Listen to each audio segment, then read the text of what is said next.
Hello guys and welcome back to this exam oriented series. I hope बाकी के videos आप लोगों ने देखे हैं, आप लोगों को बहुत मजा आ रहा है। तो उसी धमाकेदार तरीके से अभी हम लोग स्टार्ट करने जा रहे हैं हमारा अगला टॉपिक, जो कि है आपका यहाँ पे प्लेस ऑफ सप्लाई। देखो, ये चैप्टर हम लोग क्यों पढ़ रहे हैं या क्यों रिवाइज कर रहे हैं, क्योंकि आपको मालूम है GST is destination based tax. तो जो स्टेट में आपके गुड्स या सर्विसेज का डेस्टिनेशन है, वो स्टेट को इसका रेवेन्यू मिलने वाला है। तो कौन से स्टेट को रेवेन्यू मिलना चाहिए, वो समझने के लिए हमें यहाँ पे ये वाले चैप्टर को समझना पड़ेगा। ठीक है। प्लेस ऑफ सप्लाई के अंदर अगर मैं बात करूं टोटल, तो यहाँ पे ना मेजरली आप लोगों को मेजरली बात चालू है, चार सेक्शंस पढ़ने हैं। Section 10, 11, 12 and 13। ये जो सेक्शन 10 एंड सेक्शन 12 है, ये बात करता है डोमेस्टिक ट्रांजेक्शन की। किसकी बात करता है? डोमेस्टिक ट्रांजेक्शन्स की। और ना मेरे साथ फटाफट सब लोग स्क्रिबल करना चालू कर दो। डोमेस्टिक ट्रांजेक्शन का क्या मतलब है कि भैया यहाँ पे ये जो सप्लायर है और ये जो रेसिपिएंट है, कौन है? सप्लायर है और रेसिपिएंट है, ये दोनों कहां पे? आपके इंडिया में।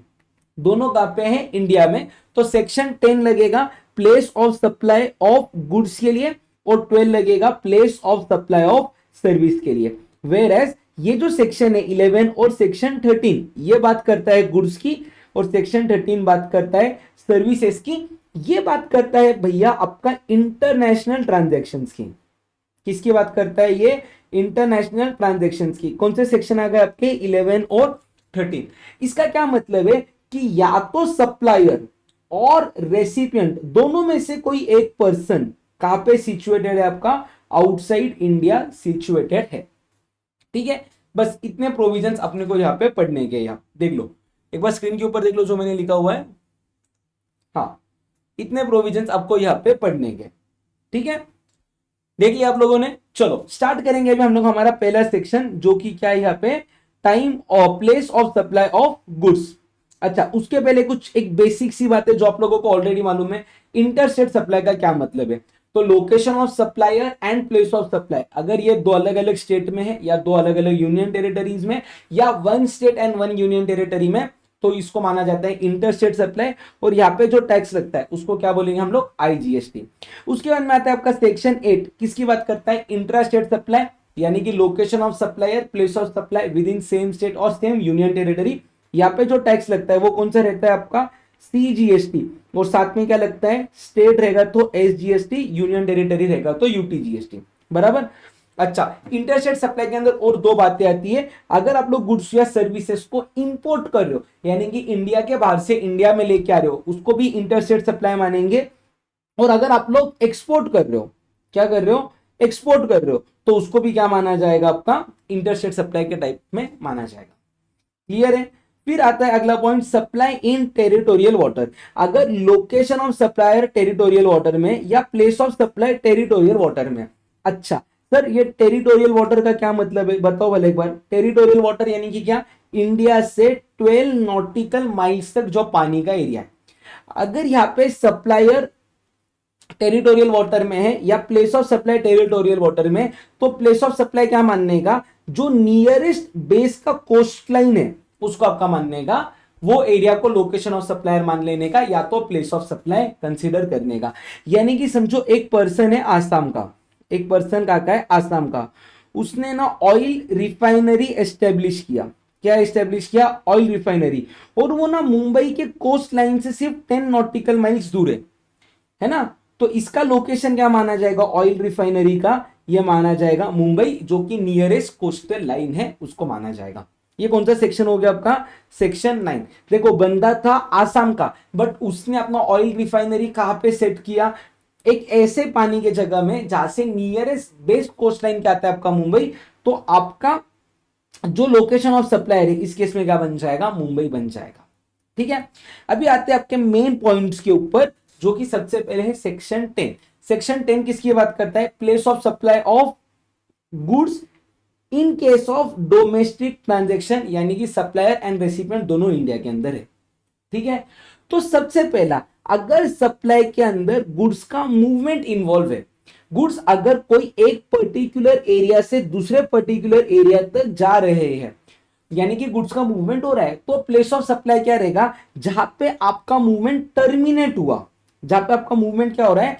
टर्मिनेट हो रहा है उसको माना जाएगा प्लेस ऑफ सप्लाई। एक इजी एग्जांपल से समझो, अगर आप लोग गुड्स को ट्रांसपोर्ट कर रहे हो, कहां से ट्रांसपोर्ट कर रहे हो, दिल्ली से, कहां तक ट्रांसपोर्ट कर रहे हो, आसाम, यहां से आपके गुड्स का ना जो मूवमेंट है ना वो स्टार्ट हो रहा, और आसाम में मूवमेंट क्या हो रहा, एंड हो रहा, या तो अपन उसको क्या बोलेंगे, टर्मिनेट हो रहा। तो इस केस में प्लेस ऑफ सप्लाई क्या बन जाएगा आपका, आसाम बन जाएगा प्लेस ऑफ सप्लाई। समझा? ये हो गया पहला वाला पॉइंट। अभी दूसरा वाला पॉइंट बात करते हैं bill to ship to model की, एग्जांपल को समझ के लो, ठीक है। यहां पे जो दिल्ली है ना, दिल्ली में कौन है आपका, सप्लायर बैठा हुआ है। जो रेसिपिएंट है ना, रेसिपिएंट वो कहां पे सिचुएटेड है, आसाम में। तो रेसिपिएंट ने सप्लायर को क्या बोला कि मालिक मेरे गुड्स है ना, आप मेरे बिहाफ पे ना यहाँ पे मध्य प्रदेश में डिलीवर कर दो, मध्य प्रदेश में क्या कर दो, डिलीवर कर दो। अभी ये जो सप्लायर है ना, सप्लायर ये जो बिलिंग करेगा, ये बिलिंग कौन से एड्रेस पे कर रहा है, आसाम। बट ये जो शिपिंग कर रहा है, शिपिंग यानी कि क्या, डिलीवरी कर रहा है, वो डिलीवरी कहां पे दे रहा है, एमपी में। देखो यहाँ पे मूवमेंट टर्मिनेट एमपी में हो रहा है, बट यहाँ पे एमपी का कोई संबंध ही नहीं है, ये तो आसाम के बिहाफ पे सिर्फ गुड्स को क्या कर रहा है, रिसीव कर रहा है, गुड्स को क्या कर रहा है, रिसीव कर रहा है। तो इसको बोलते हैं bill to ship to model, जहां पे बिलिंग एड्रेस अलग है बट शिपिंग एड्रेस अलग है। तो इस केस में आपका प्लेस ऑफ सप्लाई माना जाएगा आपका बिलिंग एड्रेस। क्या माना जाएगा, बिलिंग एड्रेस। अच्छा ये वाले एग्जांपल में बिलिंग एड्रेस क्या है आपका, आसाम, तो प्लेस ऑफ सप्लाई क्या माना जाएगा, आसाम माना जाएगा। समझा आप सबको, क्लियर है यहां तक? चलो नेक्स्ट पॉइंट की तरफ अपन बढ़ेंगे। अगला पॉइंट किसकी बात करता है, अगला पॉइंट बात करता है कि supply does not involve movement of goods. एक एग्जांपल से समझ के लो, ठीक है। अपने ये जो बड़े भैया है ना, अपने बड़े भैया विज्जू भैया, विज्जू भैया, विज्जू भैया कहां पे है, प्रॉपर पुणे से। कहां से, प्रॉपर पुणे से। वो एक बार है ना गोवा गए, गोवा गए, और उनको है ना वहां पे एक विला बहुत पसंद आया, एक विला बहुत पसंद आया। तो उसने विला वाले को क्या बोला कि मालिक देख, मैं तेरे विला के 2 करोड़ रुपए तुझे दे रहा हूं, और इसके अंदर का जितना भी तेरा फर्नीचर है या जो भी तेरे इक्विपमेंट्स रखे ना, तू एज इट इज इसको यहाँ पे रख ले, मैं इसका पोजेशन लेता हूं, वो पोजेशन के मैं तुझे अलग से 50 लाख रुपए देता हूं। तो ये 50 लाख रुपए कह के दिए, वहां के फर्नीचर के 50 लाख रुपए दिया। ये फर्नीचर सर अपने साथ रिटर्न पुणे लेके नहीं आने वाले, ये एज इट इज गोवा के विला में रहने वाला है। यानी कि ये वाले केस में कहना है इससे गुड्स का मूवमेंट नहीं होने वाला है। तो इसका प्लेस ऑफ सप्लाई क्या रहेगा, इसका प्लेस ऑफ सप्लाई क्या रहेगा, जहां पे गुड्स उनको पोजेशन मिल रहा है या हैंड ओवर कर रहे, वो बन जाएगा प्लेस ऑफ सप्लाई। यानी अपने एग्जांपल में प्लेस ऑफ सप्लाई क्या बन जाएगा, गोवा बन जाएगा। समझा आप सबको, समझा क्या? फिर सप्लाई ऑफ गुड्स हो रहा है to a person other than registered person, यानी कि मैं बोलूं क्या, यहां पे बात कर रहे, सप्लाई कर रहे अपन अनरजिस्टर्ड पर्सन को। किसको सप्लाई हो रहा है आपका, अनरजिस्टर्ड पर्सन को। तो प्लेस ऑफ सप्लाई क्या आएगा, location as per the address of the said person, अगर अवेलेबल रहा तो, और अगर ये अवेलेबल नहीं है तो क्या बन जाएगा, लोकेशन ऑफ सप्लायर बन जाएगा प्लेस ऑफ सप्लाई। पढ़ लो एक सेकेंड के लिए आप लोग। चलो पढ़ा आप सबने। देखो मैं ना अभी इसको एक एग्जांपल से आप लोगों को समझाता हूं, ठीक है। यहां पे ना मेरा एक दोस्त है पवन। पवन क्या किया, पवन किधर का है, प्रॉपर पुणे का। पवन है ना एक बार शॉपिंग करने के लिए किधर गया था, लेट से हैदराबाद शॉपिंग करने के लिए गया। वो ना शॉप नंबर 1 में गया, और शॉप नंबर 1 से उसने क्या परचेस किया, मोबाइल परचेस किया। पवन जीएसटी के अंदर कौन है, अनरजिस्टर्ड पर्सन है।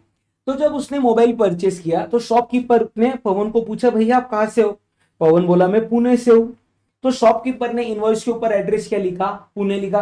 तो इस केस में शॉपकीपर यानी कि मैं बोलूं सप्लायर के पास रेसिपिएंट का एड्रेस था, तो प्लेस ऑफ सप्लाई इस केस में क्या बन जाएगा आपका, पुणे बन जाएगा। सिंपल। फिर पवन बाजू में गया शॉप नंबर 2 में। शॉप नंबर 2 में से लेट से उसको एक जीन्स पसंद आई, उसने जीन्स परचेस की। अभी ये शॉपकीपर ने पवन को पूछा, भैया मैं बिल के ऊपर कौन सा एड्रेस लिखूं। पवन बोला मैं प्राइवेसी रीजन के वजह से आपको मेरा एड्रेस नहीं बताना चाहता। अभी सेकंड केस में क्या हो गया कि ये जो सप्लायर है उसके पास रेसिपिएंट का लोकेशन नहीं है, और रेसिपिएंट अपना लोकेशन देना भी नहीं चाहता है उसको। तो इस केस में प्लेस ऑफ सप्लाई क्या बन जाएगा, वो बन जाएगा लोकेशन ऑफ सप्लायर, यानी कि इस केस में क्या बन जाएगा, हैदराबाद बन जाएगा। क्लियर है आप सबको ये वाला पॉइंट? क्लियर है। चलो अभी इसी के अंदर है ना और एक पॉइंट है, ध्यान से समझ के लेना। अनरजिस्टर्ड पर्सन में यहाँ पे ना ये जो बंदा था ना पवन, ये जीएसटी में क्या है, अनरजिस्टर्ड पर्सन है, बट पवन किधर का है, पुणे का। उसने क्या किया, अमेजोन पे से, अमेजोन अमेजोन क्या है मैं बोलूं, एक इलेक्ट्रॉनिक कॉमर्स ऑपरेटर है। उस पे से ना उसने एक सर्टन गुड्स का ऑर्डर प्लेस किया, जो कहां पे डिलीवर होने वाला है, जो कहां पे डिलीवर होने वाला है, एक ही सेकंड। देखो पवन ने क्या किया, अमेजोन एक इलेक्ट्रॉनिक कॉमर्स ऑपरेटर है, उससे एक ऑर्डर प्लेस किया और क्या बोला कि ये जो डिलीवरी है ना, ये मेरा एक भाई रहता है, लेट से मेरा भाई है विशाल, विशाल रहता है चेन्नई में। विशाल किधर रहता है, चेन्नई में, आप उसको डिलीवरी करना।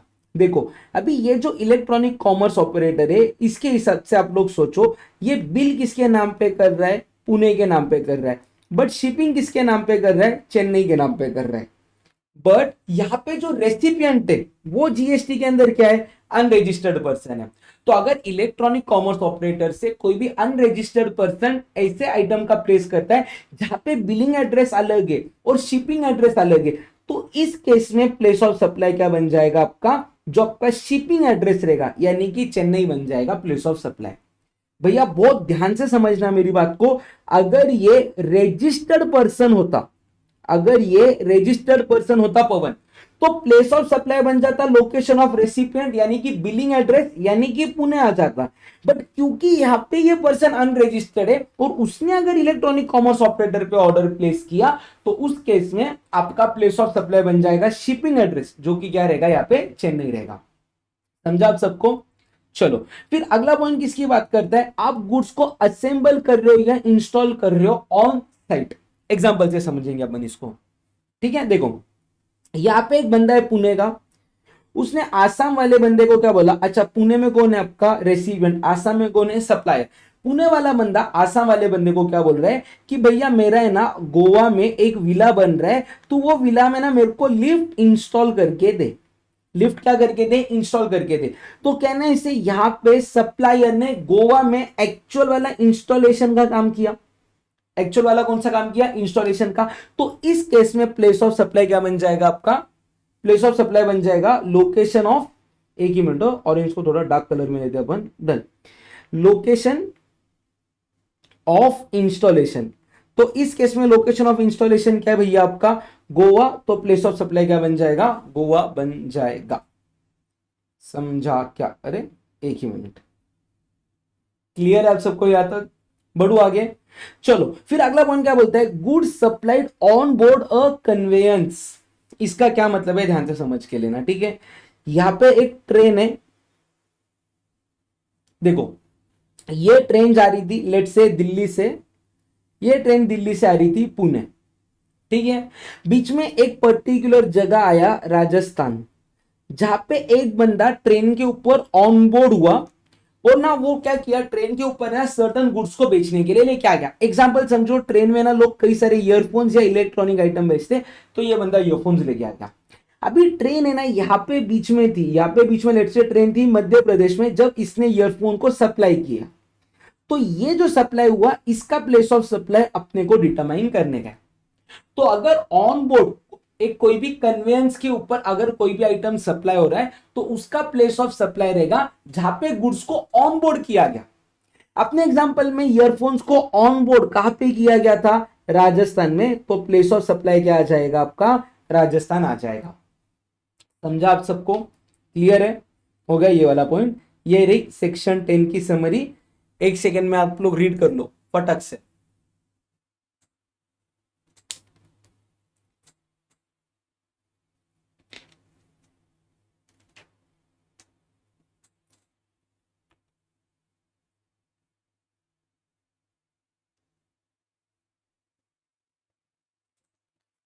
डन। चलो अगला पॉइंट बात करेंगे अपन सेक्शन 11 की, जो बात करता है place of supply of goods in case of export और इंपोर्ट। अच्छा, एक्सपोर्ट का क्या मतलब है, इंडिया के बाहर लेके जाना, तो प्लेस ऑफ सप्लाई क्या आ जाएगा, आउटसाइड इंडिया। इंपोर्ट का मतलब है इंडिया के बाहर से इंडिया में लेके आना, तो प्लेस ऑफ सप्लाई बन जाएगा लोकेशन ऑफ इंपोर्टर। एकदम सिंपल है, नो लॉजिक, क्लियर है इसके अंदर। चलो अभी अपना थोड़ा सा मेन पॉइंट स्टार्ट होते हैं जिसके ऊपर एग्जाम में ज्यादा करके क्वेश्चन आते हैं, उसके ऊपर अभी अपन ध्यान देते हैं। सबसे पहला सेक्शन है आपका सेक्शन 12 जो कि बात करता है place of supply of service in case of domestic transaction. Domestic transaction का क्या मतलब है कि सप्लायर और रेसिपिएंट दोनों कहां पे आपके इंडिया के अंदर है, ठीक है। चलो सुनो, सबसे पहले ना जनरल प्रोविजन के अंदर आप लोगों को जाने का। जनरल प्रोविजन क्या बोलता कि देखो भैया अगर प्लेस ऑफ सप्लाई निकालना है ना तो क्या कोई ये जो आप सिचुएशन बोल रहे हो वो स्पेसिफिक प्रोविजन 3 यानी कि सेक्शन 12(3) से लेके 12(14) के अंदर कवर्ड है क्या। अगर आप लोग प्लेस ऑफ सप्लाई जो एक्टिविटी का या जो ट्रांजेक्शन का डिटरमाइन करने का सोच रहे हो ना, क्या वो ट्रांजेक्शन स्पेसिफिकली नीचे दिया गया वहां पे कवर्ड है क्या। अगर वहां पे कवर्ड है ना तो प्लेस ऑफ सप्लाई ना आज स्पेसिफिक सब सेक्शन के हिसाब से डिटरमाइन कर लो, क्योंकि उसके लिए हमने ना स्पेशल रूल्स बनाए हुए। बट अगर वो वहां पे कवर्ड नहीं है यानी कि आपके ना 12(3) से लेके 12(14) के अंदर वो ट्रांजेक्शन कवर्ड नहीं है ना, तो प्लेस ऑफ सप्लाई निकालने के लिए आप लोग देखोगे रेसिपिएंट रजिस्टर्ड है या अनरजिस्टर्ड। अगर रेसिपिएंट रजिस्टर्ड है तो लोकेशन ऑफ रेसिपिएंट बन जाएगा प्लेस ऑफ सप्लाई। अगर रेसिपिएंट अनरजिस्टर्ड है तो चेक करो क्या सप्लायर को रेसिपिएंट का एड्रेस मालूम है क्या। अगर सप्लायर को रेसिपिएंट का एड्रेस मालूम है तो लोकेशन ऑफ रेसिपिएंट बन जाएगा प्लेस ऑफ सप्लाई, वरना लोकेशन ऑफ सप्लायर बन जाएगा प्लेस ऑफ सप्लाई। एक एग्जांपल से समझ के लो, जो रियल लाइफ का एग्जांपल है मैं आप लोगों को बताऊंगा, ठीक है। रिसेंटली क्या हो गया था ना, देखो एक सीए कंसल्टेंसी फर्म है, सीए कंसल्टेंसी फर्म, ठीक है, मेरा खुद का है। कहां पे सिचुएटेड है, पुणे में। रियल लाइफ का एग्जांपल दे रहा हूं, ध्यान से सुनना। मेरे पास एक क्लाइंट था, क्लाइंट एक कंपनी है बैंगलोर की, क्लाइंट कहां की कंपनी है, बैंगलोर, ठीक है। मैंने इनका ऑडिट किया और इसके ऊपर इनवॉइस रेज किया। कंपनी जीएसटी में क्या है, रजिस्टर्ड है। कहां पे रजिस्टर्ड है, कर्नाटका। कहां पे रजिस्टर्ड है, कर्नाटका। तो देखो सप्लायर पुणे का है, जिसको सर्विसेज दे रहा है वो बंदा जीएसटी में रजिस्टर्ड है, तो प्लेस ऑफ सप्लाई क्या आ जाएगा, लोकेशन ऑफ रेसिपिएंट, यानी कि अपने केस में प्लेस ऑफ सप्लाई क्या बन जाएगा, बैंगलोर, ठीक है। तो इन्हीं का जो डायरेक्टर है ना, इन्हीं के डायरेक्टर ने फोन किया, डायरेक्टर भी वहां का है, और बोले सर आप है ना साथ में मेरा आईटीआर भी फाइल कर दो, आईटीआर भी क्या कर दो, फाइल कर दो। और मुझे पता था डायरेक्टर कर्नाटका का है, उसका प्लेस मतलब उसका रेसिडेंसी वही का है, मैंने उसका कंपनी इनकॉर्पोरेशन के सर्टिफिकेट्स में देख लिया था, मुझे पता था। तो इसको जो मैंने इनवॉइस इशू किया, कहना है इसे मुझे रेसिपिएंट का लोकेशन पता है, रेसिपिएंट का लोकेशन क्या है पता है, तो प्लेस ऑफ सप्लाई क्या आ जाएगा, जो उसका लोकेशन है, यानी कि इस केस में भी क्या आ जाएगा, कर्नाटका आ जाएगा, बिकॉज अपने को उसका लोकेशन मालूम था। अभी क्या हो गया था ना, लास्ट डेट ऑफ आईटीआर था, और डायरेक्टर का एक फ्रेंड ने कॉल किया, डायरेक्टर के एक फ्रेंड ने कॉल किया और बोले सर मेरा भी आईटीआर फाइल करना था, क्या आप कर सकोगे क्या।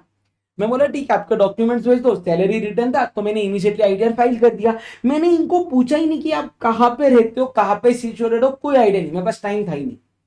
बट अभी मुझे इनको इनवॉइस तो इशू करना पड़ेगा, और इनका एड्रेस मेरे पास नहीं था, तो कहने से इस केस में प्लेस ऑफ सप्लाई बन जाएगा लोकेशन ऑफ सप्लायर, यानी कि पुणे क्या बन जाएगा इस केस में आपका, प्लेस ऑफ सप्लाई। समझा, क्लियर है। तो ये कौन से सेक्शन देखा अपन ने, 12(2), जो किसकी बात करता है यहाँ पे, जनरल प्रोविजन की, जनरल प्रोविजन। डन है यहां तक। चलो अभी अपन आते हैं स्पेसिफिक प्रोविजन पे। सबसे पहले सेक्शन आता है आपका सेक्शन 12(3), एक ही मिनट, सबसे पहले कौन सा सेक्शन आएगा यहाँ पे, 12(3), जो की बात करता है इमूवेबल प्रॉपर्टी के बारे में। देखो गाइस, यहाँ पे ना आपका एक इमूवेबल प्रॉपर्टी है, यहाँ पे आपका एक इमूवेबल प्रॉपर्टी है, बहुत इजी है, अगर आप लोग ध्यान से सुनोगे एंड समझोगे तो। अगर आप लोगों ने any services given to immovable property, अगर आप लोग कोई भी सर्विसेज इमूवेबल प्रॉपर्टी को दे रहे हो, सर हम लोग इमूवेबल प्रॉपर्टी को कौन सी सर्विस दे सकते हैं, तो भैया आप लोग पेंटिंग का सर्विस दे सकते हो, आप लोग रिपेयर्स का सर्विस दे सकते हो, आप लोग आर्किटेक्चरल आर्किटेक्ट वाला सर्विस दे सकते हो, कोई भी सर्विसेज दे सकते हो। आप लोग इमूवेबल प्रॉपर्टी को दे रहे हो, या इमूवेबल प्रॉपर्टी कोई भी सर्विसेज दे रहा है। इमूवेबल प्रॉपर्टी कौन सी सर्विसेज दे सकता है, एक तो अकोमोडेशन का सर्विस दे सकता है, अगर किसी की शादी हो रही रहेगी तो अपना हॉल दे सकता है, लॉन दे सकता है, बैंकेट हॉल दे सकता है, कोई कॉन्फ्रेंस या सेमिनार हो रहा है तो उसके लिए अपनी प्रॉपर्टी रेंट पे दे सकता है, हाँ या नहीं। तो इस केस में प्लेस ऑफ सप्लाई क्या मानने का, हमेशा location of immovable property. Place of supply क्या मानने का, लोकेशन ऑफ इमूवेबल प्रॉपर्टी। तुमने कोई भी सर्विसेज इमूवेबल प्रॉपर्टी को दी या इमूवेबल प्रॉपर्टी ने कोई भी सर्विसेज दी, उस केस में प्लेस ऑफ सप्लाई क्या आ जाएगा, location of immovable property. Clear है आप सबको यहां तक, डन। चलो नेक्स्ट पॉइंट की तरफ बढ़ेंगे अभी अपन। इसी के अंदर एक दो पॉइंट्स और है, देखो ध्यान से। अगर ये सर्विसेज कोई भी बोट या वेसल के अंदर दे रहे जो आउटसाइड इंडिया है, या अगर इमूवेबल प्रॉपर्टी आपकी आउटसाइड इंडिया सिचुएटेड है, तो प्लेस ऑफ सप्लाई क्या बन जाएगा, लोकेशन ऑफ रेसिपिएंट। देखो यहां पे एक बंदा है राज, राज किधर का है, पुणे का। उसने क्या किया, शिव एक इंटीरियर डेकोर था, इंटीरियर वाला, उसको बोला मेरे तू है ना नया विला बन रहा है उसका इंटीरियर करके दे। नए विला का क्या करके दे, इंटीरियर। विला कहां पे सिचुएटेड है, दुबई।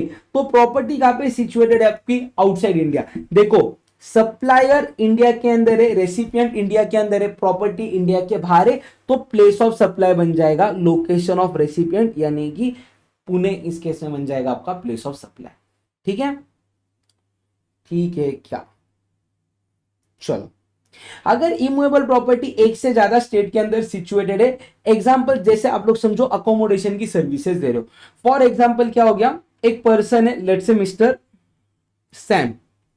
मिस्टर सैम की शादी हुई, उसने हनीमून बुक करवाया। हनीमून बुक कहां पे किया उसने, लेट्स से ताज होटल में, ताज ग्रुप में हनीमून बुक करवाया। हनीमून था उसका 5 नाइट्स का। कितने का था, 5 नाइट्स। 5 नाइट्स में से उसको 3 नाइट्स मिल रहे थे गोवा में और 2 नाइट्स मिल रहे थे केरला में। और उसने ये पूरे हनीमून के लिए यहाँ पे ना लेट से अमाउंट पे किया 2 लाख रुपीस। कितना अमाउंट पे किया, 2 लाख। तो यहाँ पे गोवा का प्रोपोर्शनल निकाल लो। अगर 2 लाख 5 दिन के लिए, तो कहना से गोवा के लिए 1,20,000 अपोर्शन होगा और केरला के लिए कितना होगा, 80,000। 3:2 के रेशो में हमने बांट दिया। तो 1,20,000 का प्लेस ऑफ सप्लाई क्या आएगा, गोवा, और 80,000 का प्लेस ऑफ सप्लाई क्या आ जाएगा, यहाँ पे केरला आ जाएगा। समझा क्या। फिर उसके बाद में दूसरा एग्जांपल क्या बोलता है कि अगर उससे अगर हाउस बोट का भी कोई सर्विसेज है, जैसे कि अगर केरला साइड में आप लोग जाते हो या कश्मीर साइड में जाते हो ना, तो हाउस बोट रहती है जिसके अंदर आप लोग बोट के अंदर रात को स्टे वगैरह कर सकते हो। तो उसने कितना टाइम स्पेंड किया ऐसे स्टेट में जहां से नियरेस्ट कोस्टल लाइन थी, उतना प्लेस ऑफ सप्लाई मानने का। लेट से आप लोग उसके अंदर थे 12 आवर्स के लिए, जिसके अंदर से 10 आवर्स आप लोग केरला के बॉर्डर में थे और 2 आवर्स के लिए आप गोवा के कोस्ट लाइन के बाजू में थे। तो ये रेशो के अंदर आपका वैल्यू ऑफ सप्लाई को बांट लेने का प्लेस ऑफ सप्लाई अपोर्शन हो जाएगा। ठीक है। और थर्ड केस किसकी बात करता है, all other services provided in relation to immovable property, उसका अपोर्शनमेंट होगा एरिया के बेसिस पे। लेट से यहाँ पे एक बंदा था विजय पेंटर्स। एक बंदा कौन है, विजय पेंटर्स। उसको है ना एक कॉन्ट्रैक्ट मिला है मैरियट ग्रुप से। किससे कॉन्ट्रैक्ट मिल रहा है, मैरियट ग्रुप से। पूरे मैरियट ग्रुप को ना पेंटिंग का सर्विस करके देना है, जिसके लिए उन्होंने कंसिडरेशन दिया है लेट से 6 लाख रुपीस। और ये प्रॉपर्टी है ना 3 जगह पे सिचुएटेड है, महाराष्ट्र में सिचुएटेड है, गुजरात में सिचुएटेड है और एमपी में सिचुएटेड है। तीनों का मिला के 6 लाख रुपए दे रहे। तो क्या बोल रहे हैं यहाँ पे, महाराष्ट्र का एरिया चेक करो कितना है, गुजरात का एरिया चेक करो, एमपी का एरिया चेक करो। लेट से यहाँ पे अज्यूम कर लो यहाँ पे था 20,000 स्क्वायर फीट, यहाँ पे था 8,000 स्क्वायर फीट और यहाँ पे भी था लेट से 18,000 स्क्वायर फीट। तो 20:8:18 के रेशो में आपको क्या करना पड़ेगा, ये वैल्यू को अपोर्शन करना पड़ेगा। ये वैल्यू को क्या कर लोगे आप लोग, अपोर्शन कर लोगे। समझा क्या, क्लियर है। चलो फिर अगला पॉइंट किसकी बात करता है, पर्सनल सर्विस। पर्सनल सर्विसेज यानी कि देखो कैसे, restaurant and catering service, personal grooming, fitness, beauty treatment, health services, cosmetic plastic surgery. In case में प्लेस ऑफ सप्लाई क्या आएगा, जहां पे आप लोगों ने एक्चुअल में सर्विसेज दी है वो बन जाएगा आपका प्लेस ऑफ सप्लाई। यानी कि जहां पे एक्चुअली सर्विसेज परफॉर्म हुई वो बन जाएगा प्लेस ऑफ सप्लाई। एक एग्जांपल से समझ के लेंगे अपन। ठीक है, यहाँ पे हमारे दोस्त मिस्टर प्रणय भाई कहा के प्रॉपर पुणे के, उन्होंने शादी करवाई थी। शादी के लिए उन्होंने क्या किया, राजाराम केटरर्स को ऑर्डर दिया। राजाराम केटरर्स कहा के प्रॉपर राजस्थान के, उनको बोला हमें फूड सर्विस प्रोवाइड करना हमारे शादी में।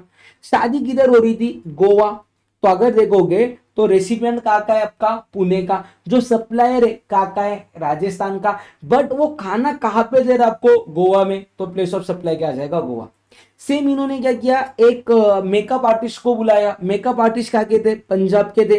तो कहने से सप्लायर थे पंजाब के, रेसिपिएंट थे पुणे के।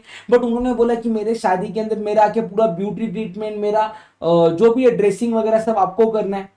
तो सप्लायर पंजाब का है, रेसिपिएंट महाराष्ट्र का है, बट वो सर्विसेज कहां पे आके दे रहा है, गोवा में। तो प्लेस ऑफ सप्लाई क्या बन जाएगा, गोवा बन जाएगा। क्लियर है आप सबको। चलो फिर अगला पॉइंट आता है ट्रेनिंग एंड अप्रेजल सर्विसेज का। ठीक है, एक एग्जांपल के थ्रू आप लोग समझ के लेना, पूरा कंसेप्ट क्लियर हो जाएगा। देखो ठीक है, रियल लाइफ का एक एग्जांपल देता हूं मैं आप लोगों को।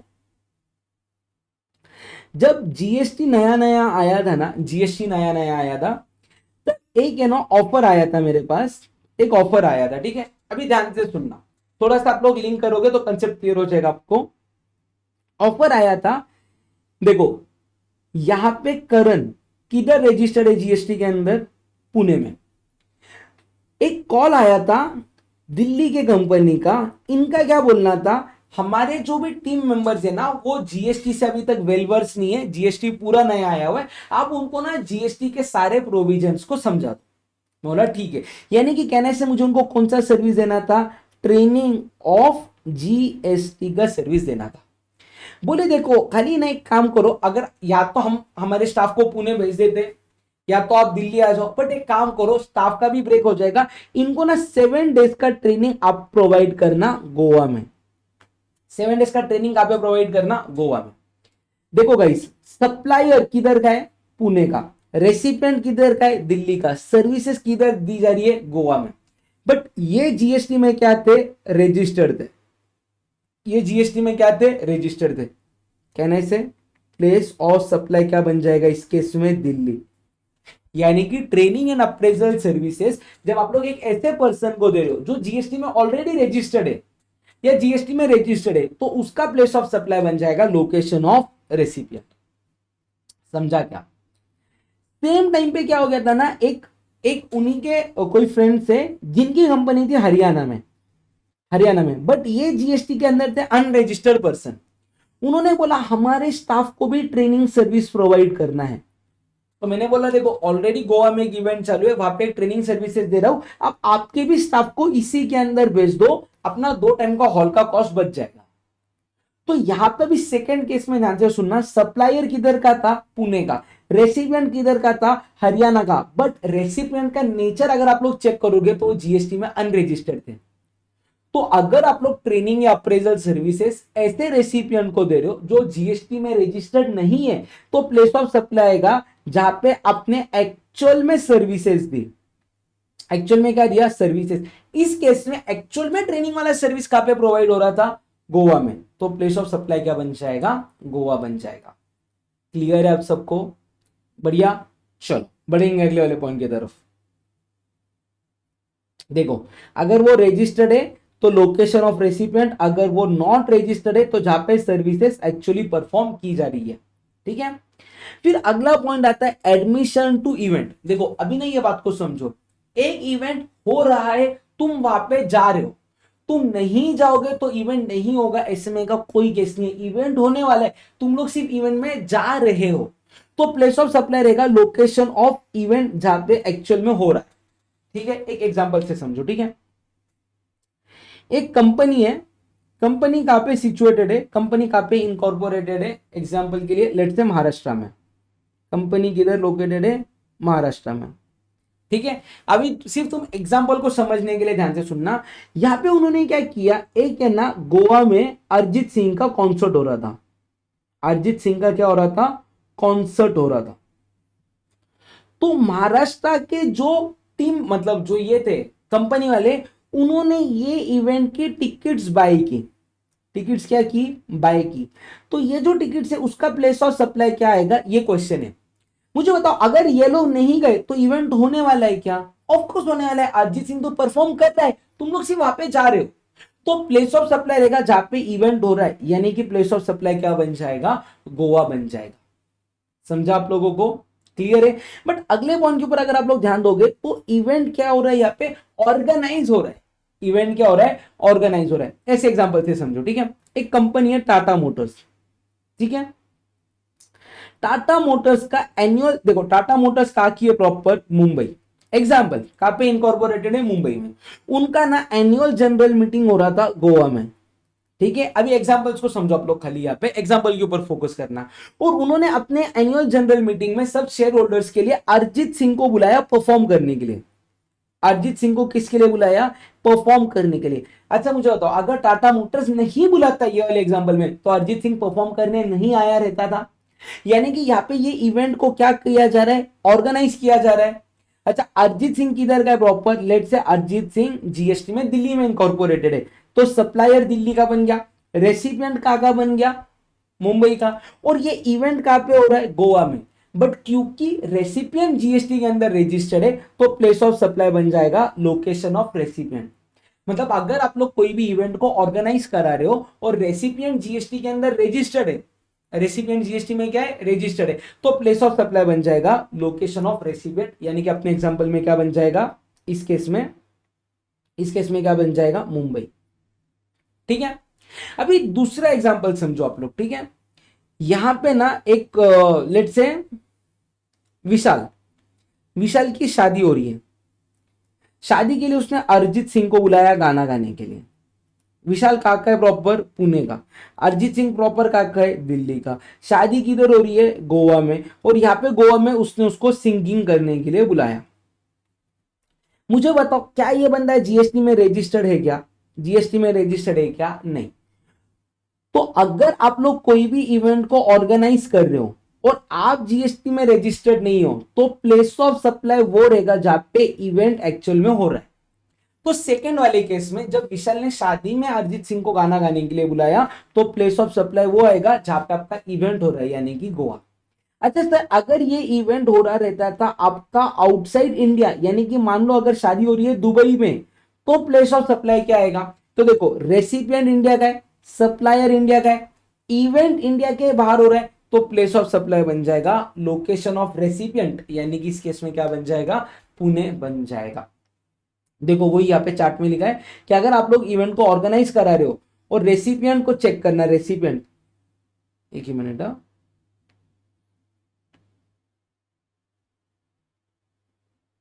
हाँ, रेसिपिएंट अगर जीएसटी में रजिस्टर्ड है, रेसिपिएंट जीएसटी में क्या है, रजिस्टर्ड है, तो प्लेस ऑफ सप्लाई क्या बन जाएगा, लोकेशन ऑफ रेसिपिएंट। बट अगर यही जीएसटी में अनरजिस्टर्ड है, तो प्लेस ऑफ सप्लाई रहेगा जहां पे इवेंट हो रहा है। और अगर इवेंट आउटसाइड इंडिया हो रहा है, तो लोकेशन ऑफ रेसिपिएंट बन जाएगा प्लेस ऑफ सप्लाई।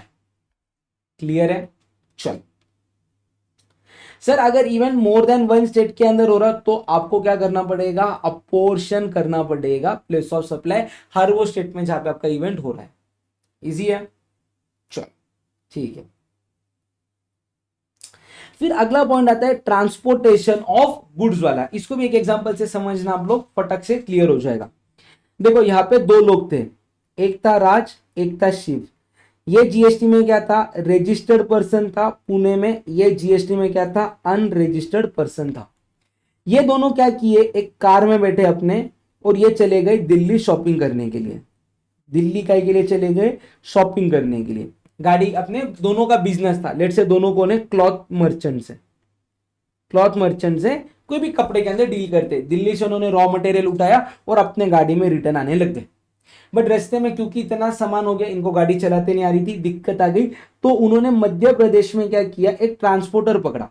एक क्या पकड़ा, ट्रांसपोर्टर। और उसको बोला, देखो उसको बोला हमारे लिए ना तू मटेरियल डिलीवर कर दे। तो एक तो वो राज को डिलीवर करेगा पुणे में, और दूसरा किसको डिलीवर करेगा, शिव को डिलीवर करेगा पुणे में। सप्लायर का है आपका भी मध्य प्रदेश का है, अब वो डिलीवरी दे रहा है। तो अगर वो एक ऐसे पर्सन को डिलीवरी दे रहा है जो जीएसटी के अंदर क्या है, रजिस्टर्ड है, तो प्लेस ऑफ सप्लाई बन जाएगा location of recipient. Raj GST में कहां पे रजिस्टर्ड है, पुणे में, तो प्लेस ऑफ सप्लाई क्या बन जाएगा, पुणे। बट यही बात अगर मैं मिस्टर शिव की करूं, तो ये जीएसटी के अंदर क्या है, अनरजिस्टर्ड पर्सन, तो प्लेस ऑफ सप्लाई बन जाएगा जहां पे गुड्स को हैंड ओवर किया था for transportation. Hand over for transportation किधर किया था, एमपी में, तो प्लेस ऑफ सप्लाई शिव के केस में क्या बन जाएगा आपका, एमपी बन जाएगा। समझा क्या, क्लियर है, चलो, फिर आता है आपका passenger transport services. Passenger transport services, इसको भी मैं आपको एग्जांपल के थ्रू बताऊंगा। देखो ध्यान से, यही एग्जांपल को अपन लेते हैं। देखो, राज जीएसटी में कहां पे रजिस्टर्ड है? पुणे में। शिव जीएसटी में क्या है? Unregistered person.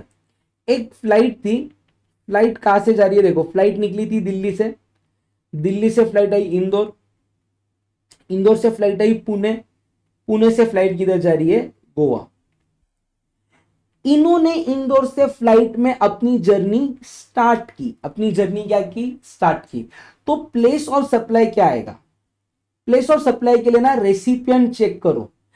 मैं बोलूं राज जीएसटी में क्या था? रजिस्टर्ड था, तो इसका प्लेस ऑफ सप्लाई बन जाएगा लोकेशन ऑफ रेसिपिएंट, यानी कि क्या बन जाएगा?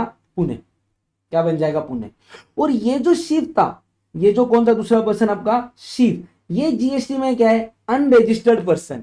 इसके लिए प्लेस ऑफ सप्लाई बन जाएगा जहां से शिव ने अपनी खुद की जर्नी स्टार्ट की, यानी कि यहां पे क्या बन जाएगा आपका आंसर? इंदौर।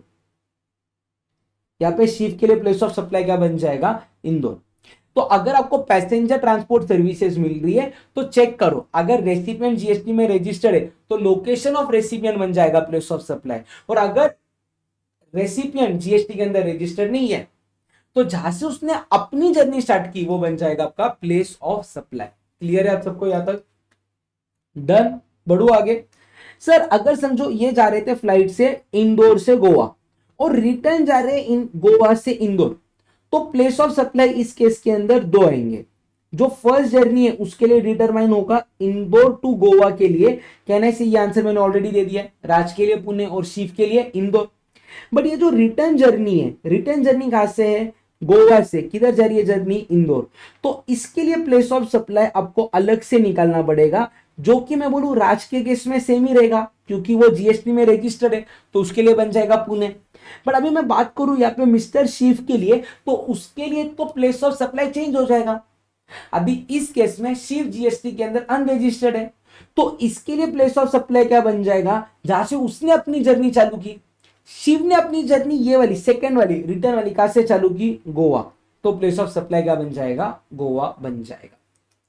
समझा आप सबको? समझा क्या? अभी इधर एक पॉइंट दिया गया हुआ है, right to passage is given for future use and point of embarkation is not known, तो प्लेस ऑफ सप्लाई आ जाएगा सब सेक्शन 2 के हिसाब से, यानी कि किसके हिसाब से? General provision. इसका मतलब क्या है ध्यान से समझना। राज और शिव गए फ्लाइट में, जा रहे थे, फ्लाइट किधर जा रही थी? इंदौर से Goa. Due to some reason ये फ्लाइट क्या हो गई? कैंसिल। तो उनके पास एक वाउचर आया, वाउचर आके क्या बोल रहे हैं कि आप इंडिया में कहीं पे भी ट्रैवल कर सकते हो, इंडिया में कहीं पे भी एक बार ट्रैवल कर सकते हो, हमारी गलती होगी, हम लोग आपको कॉम्पेंसेट करना चाहते हैं। तो यहाँ पे ट्रैवल वो इंडिया में कहीं से भी कहीं पे भी कर सकते हैं। तो उनका एम्बार्केशन कहां से होने वाला है वो मालूम है क्या? नहीं। तो इस केस में प्लेस ऑफ सप्लाई आप लोग जनरल प्रोविजन के हिसाब से निकाल लेना। राज रजिस्टर्ड था तो राज के केस में क्या आएगा? राज के केस में क्या आएगा? पुणे आएगा। और शिव के केस में क्या आएगा? अगर अनरजिस्टर्ड है तो शिव का एड्रेस मालूम है तो वो बन जाएगा प्लेस ऑफ सप्लाई, और अगर शिव का एड्रेस नहीं मालूम है तो लोकेशन ऑफ सप्लायर बन जाएगा प्लेस ऑफ सप्लाई। क्लियर है आप सबको? डन ये वाला पॉइंट। चलो नेक्स्ट पॉइंट की तरफ। Services supplied on board conveyance. अभी इसको समझ के लो, ये दोनों की जो जर्नी थी, ये दोनों की जर्नी है ये वाले फ्लाइट में, ये जो फर्स्ट जर्नी थी, फर्स्ट जर्नी कहने से जर्नी नंबर 1, ये कहां से कहां जा रहे थे? इंदौर से। किधर जा रहे थे? गोवा।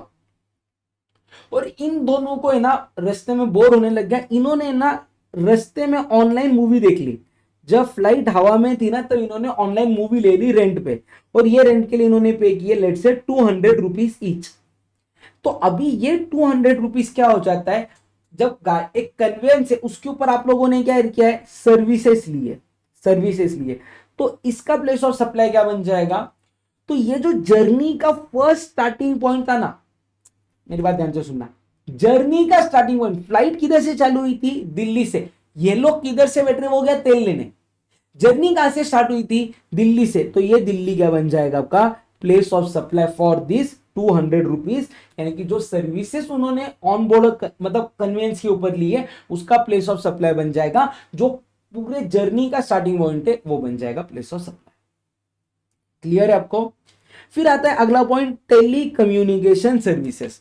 टेली कम्युनिकेशन सर्विसेज, अगर आप लोगों के पास कोई भी फिक्स टेली कम्युनिकेशन लाइन है, यानी कि देखो पहले पुराने जमाने घर में टेलीफोन आते थे जो वायर से कनेक्टेड रहते थे, या तो सब जानते हो आपके घर पे वाईफाई रहेगा, तो वाईफाई कनेक्टेड है, एक राउटर है आपके घर पे बैठा हुआ, फिक्स लाइन है, तो प्लेस ऑफ सप्लाई बन जाएगा location where such line is installed. अगर ये आपके पास पोस्टपेड सिम कार्ड है, आपका कौन सा सिम कार्ड है, पोस्टपेड, तो जो आपका एड्रेस है पोस्टपेड वाला वो बन जाएगा आपका प्लेस ऑफ सप्लाई। अगर आप लोग कोई भी प्रीपेमेंट कर रहे हो एक सेलिंग एजेंट के थ्रू, तो ये सेलिंग एजेंट का जो लोकेशन है वो बन जाएगा प्लेस ऑफ सप्लाई। और अगर आप लोग any person to the final subscriber payment कर रहे, तो जहां से वाउचर बेचे जाते हैं वो बन जाएगा आपका प्लेस ऑफ सप्लाई। क्लियर है? क्लियर है क्या? चलो उसके बाद में कौन सा पॉइंट आता है, banking and other financial services. इसको भी एक एग्जांपल से समझ के लो, ठीक है। वापिस से ये दो भाई का एग्जांपल लेते हैं अपन, एक था राज, एक था शिव। राज का अकाउंट था HDFC bank, HDFC bank Pune. Shiv का अकाउंट था आईसीआईसीआई बैंक पुणे, ठीक है। ये दोनों एक काम से एक बार चले गए दिल्ली। दिल्ली जाके इनको निकालना पड़ा डिमांड ड्राफ्ट। डिमांड ड्राफ्ट इन्होंने निकाला कौन से बैंक से, एचडीएफसी बैंक से। और ये डिमांड ड्राफ्ट के लिए बैंक ने क्या चार्ज किया, इनसे कमीशन चार्ज किया वर्थ ₹1000 ईच। अभी जब इन्होंने दिल्ली के बैंक से ये निकाला, डिमांड ड्राफ्ट निकाला, तो राज ने बैंक को सीधा क्या बोल दिया कि देखो मेरा तो एचडीएफसी में ऑलरेडी अकाउंट है, मैं आपको मेरा अकाउंट नंबर या तो चेक साइन करके दे देता हूं, आप मेरे अकाउंट को डेबिट करना। तो कहने से ये डिमांड ड्राफ्ट के लिए बैंक को राज का एड्रेस ऑलरेडी नोन था, एड्रेस नोन था। तो इस केस में प्लेस ऑफ सप्लाई बन जाएगा लोकेशन ऑफ रेसिपिएंट, यानी कि राज के केस में क्या बन जाएगा, place of supply Pune. But ये जो शिव है इसका अकाउंट कौन से बैंक में था, आईसीआईसीआई। इसने जब डिमांड ड्राफ्ट निकाला तो सप्लायर को इसका लोकेशन पता नहीं था, तो इसके लिए प्लेस ऑफ सप्लाई क्या बन जाएगा, लोकेशन ऑफ सप्लायर, यानी कि दिल्ली ही माना जाएगा प्लेस ऑफ सप्लाई सिर्फ शिव के केस में। समझा आप सबको? तो देखो अगर बैंकिंग एंड फाइनेंशियल सर्विसेज मिल रही है और लोकेशन ऑफ रेसिपिएंट मालूम है, on the records of supplier है, तो वो बन जाएगा प्लेस ऑफ सप्लाई। बट अगर location of recipient is not on the records, तो लोकेशन ऑफ सप्लायर को मानने का प्लेस ऑफ सप्लाई। क्लियर है यहां तक? चलो फिर अगला पॉइंट आता है इंश्योरेंस सर्विसेज। अगर आप लोग रजिस्टर्ड पर्सन को इंश्योरेंस सर्विसेज दे रहे हो, तो लोकेशन ऑफ सच पर्सन बन जाएगा प्लेस ऑफ सप्लाई। और अगर आप लोग किसी भी अदर देन रजिस्टर्ड पर्सन को दे रहे हो, तो location of recipient on the records of supplier of service बन जाएगा आपका प्लेस ऑफ सप्लाई। क्लियर है? फिर बात करेंगे एडवर्टीजमेंट सर्विसेज की। अगर आप लोग गवर्नमेंट को कोई भी एडवर्टीजमेंट सर्विसेज दे रहे हो, तो हर वो स्टेट जहां पे आप लोगों ने सर्विसेज दी है वो बन जाएगा आपका प्लेस ऑफ सप्लाई। क्लियर है? इसी के साथ में आपका कौन सा सेक्शन कंप्लीट होता है यहाँ पे, सेक्शन 12, जहां पे आपका सप्लायर और रेसिपिएंट बोथ कहां पे सिचुएटेड है, आपका इंडिया, दोनों कहां पे सिचुएटेड है आपके इंडिया में। क्लियर है आप सबको? चलो अगर क्लियर है तो 1 मिनट का टाइम आप सबके पास, ये दोनों पॉइंट्स को फटाक से रीड कर लो, सिर्फ रीड करना है इसको। देखो सुनना ध्यान से, ठीक है। सबसे पहले यहाँ पे किसकी बात चालू है, export of service. Export of service का क्या मतलब है, सप्लायर इंडिया के अंदर है, रेसिपिएंट इंडिया के बाहर है, प्लेस ऑफ सप्लाई इंडिया के बाहर है। जो भी पैसा मिल रहा है, पेमेंट मिल रहा है, वो किसके अंदर मिल रहा है, कन्वर्टिबल फॉरेन एक्सचेंज के अंदर मिल रहा है, या तो आईएनआर में मिल रहा है जहां पे आरबीआई ने परमिट दिया है। और सबसे इंपॉर्टेंट बात, जो सप्लायर ऑफ सर्विस है और रेसिपिएंट ऑफ सर्विस है, ये सिर्फ एक दूसरे के एस्टेब्लिशमेंट नहीं है, सिर्फ एक दूसरे के एस्टेब्लिशमेंट नहीं है, ये दो अलग अलग पर्सन रहने चाहिए।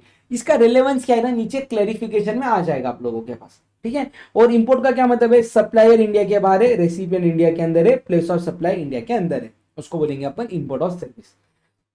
तो इसके लिए सेक्शन कौन सा प्रोविजन मतलब गवर्न करता है ये केसेस, तो वो है सेक्शन 13। तो सेक्शन 13 में भी सेक्शन 13 टू जनरल प्रोविजन की बात करता है। जनरल प्रोविजन क्या बोलता है कि देखो ना भैया, क्या तुम पहले एक बार चेक करो ना स्पेसिफिक प्रोविजंस में कवर्ड हो क्या।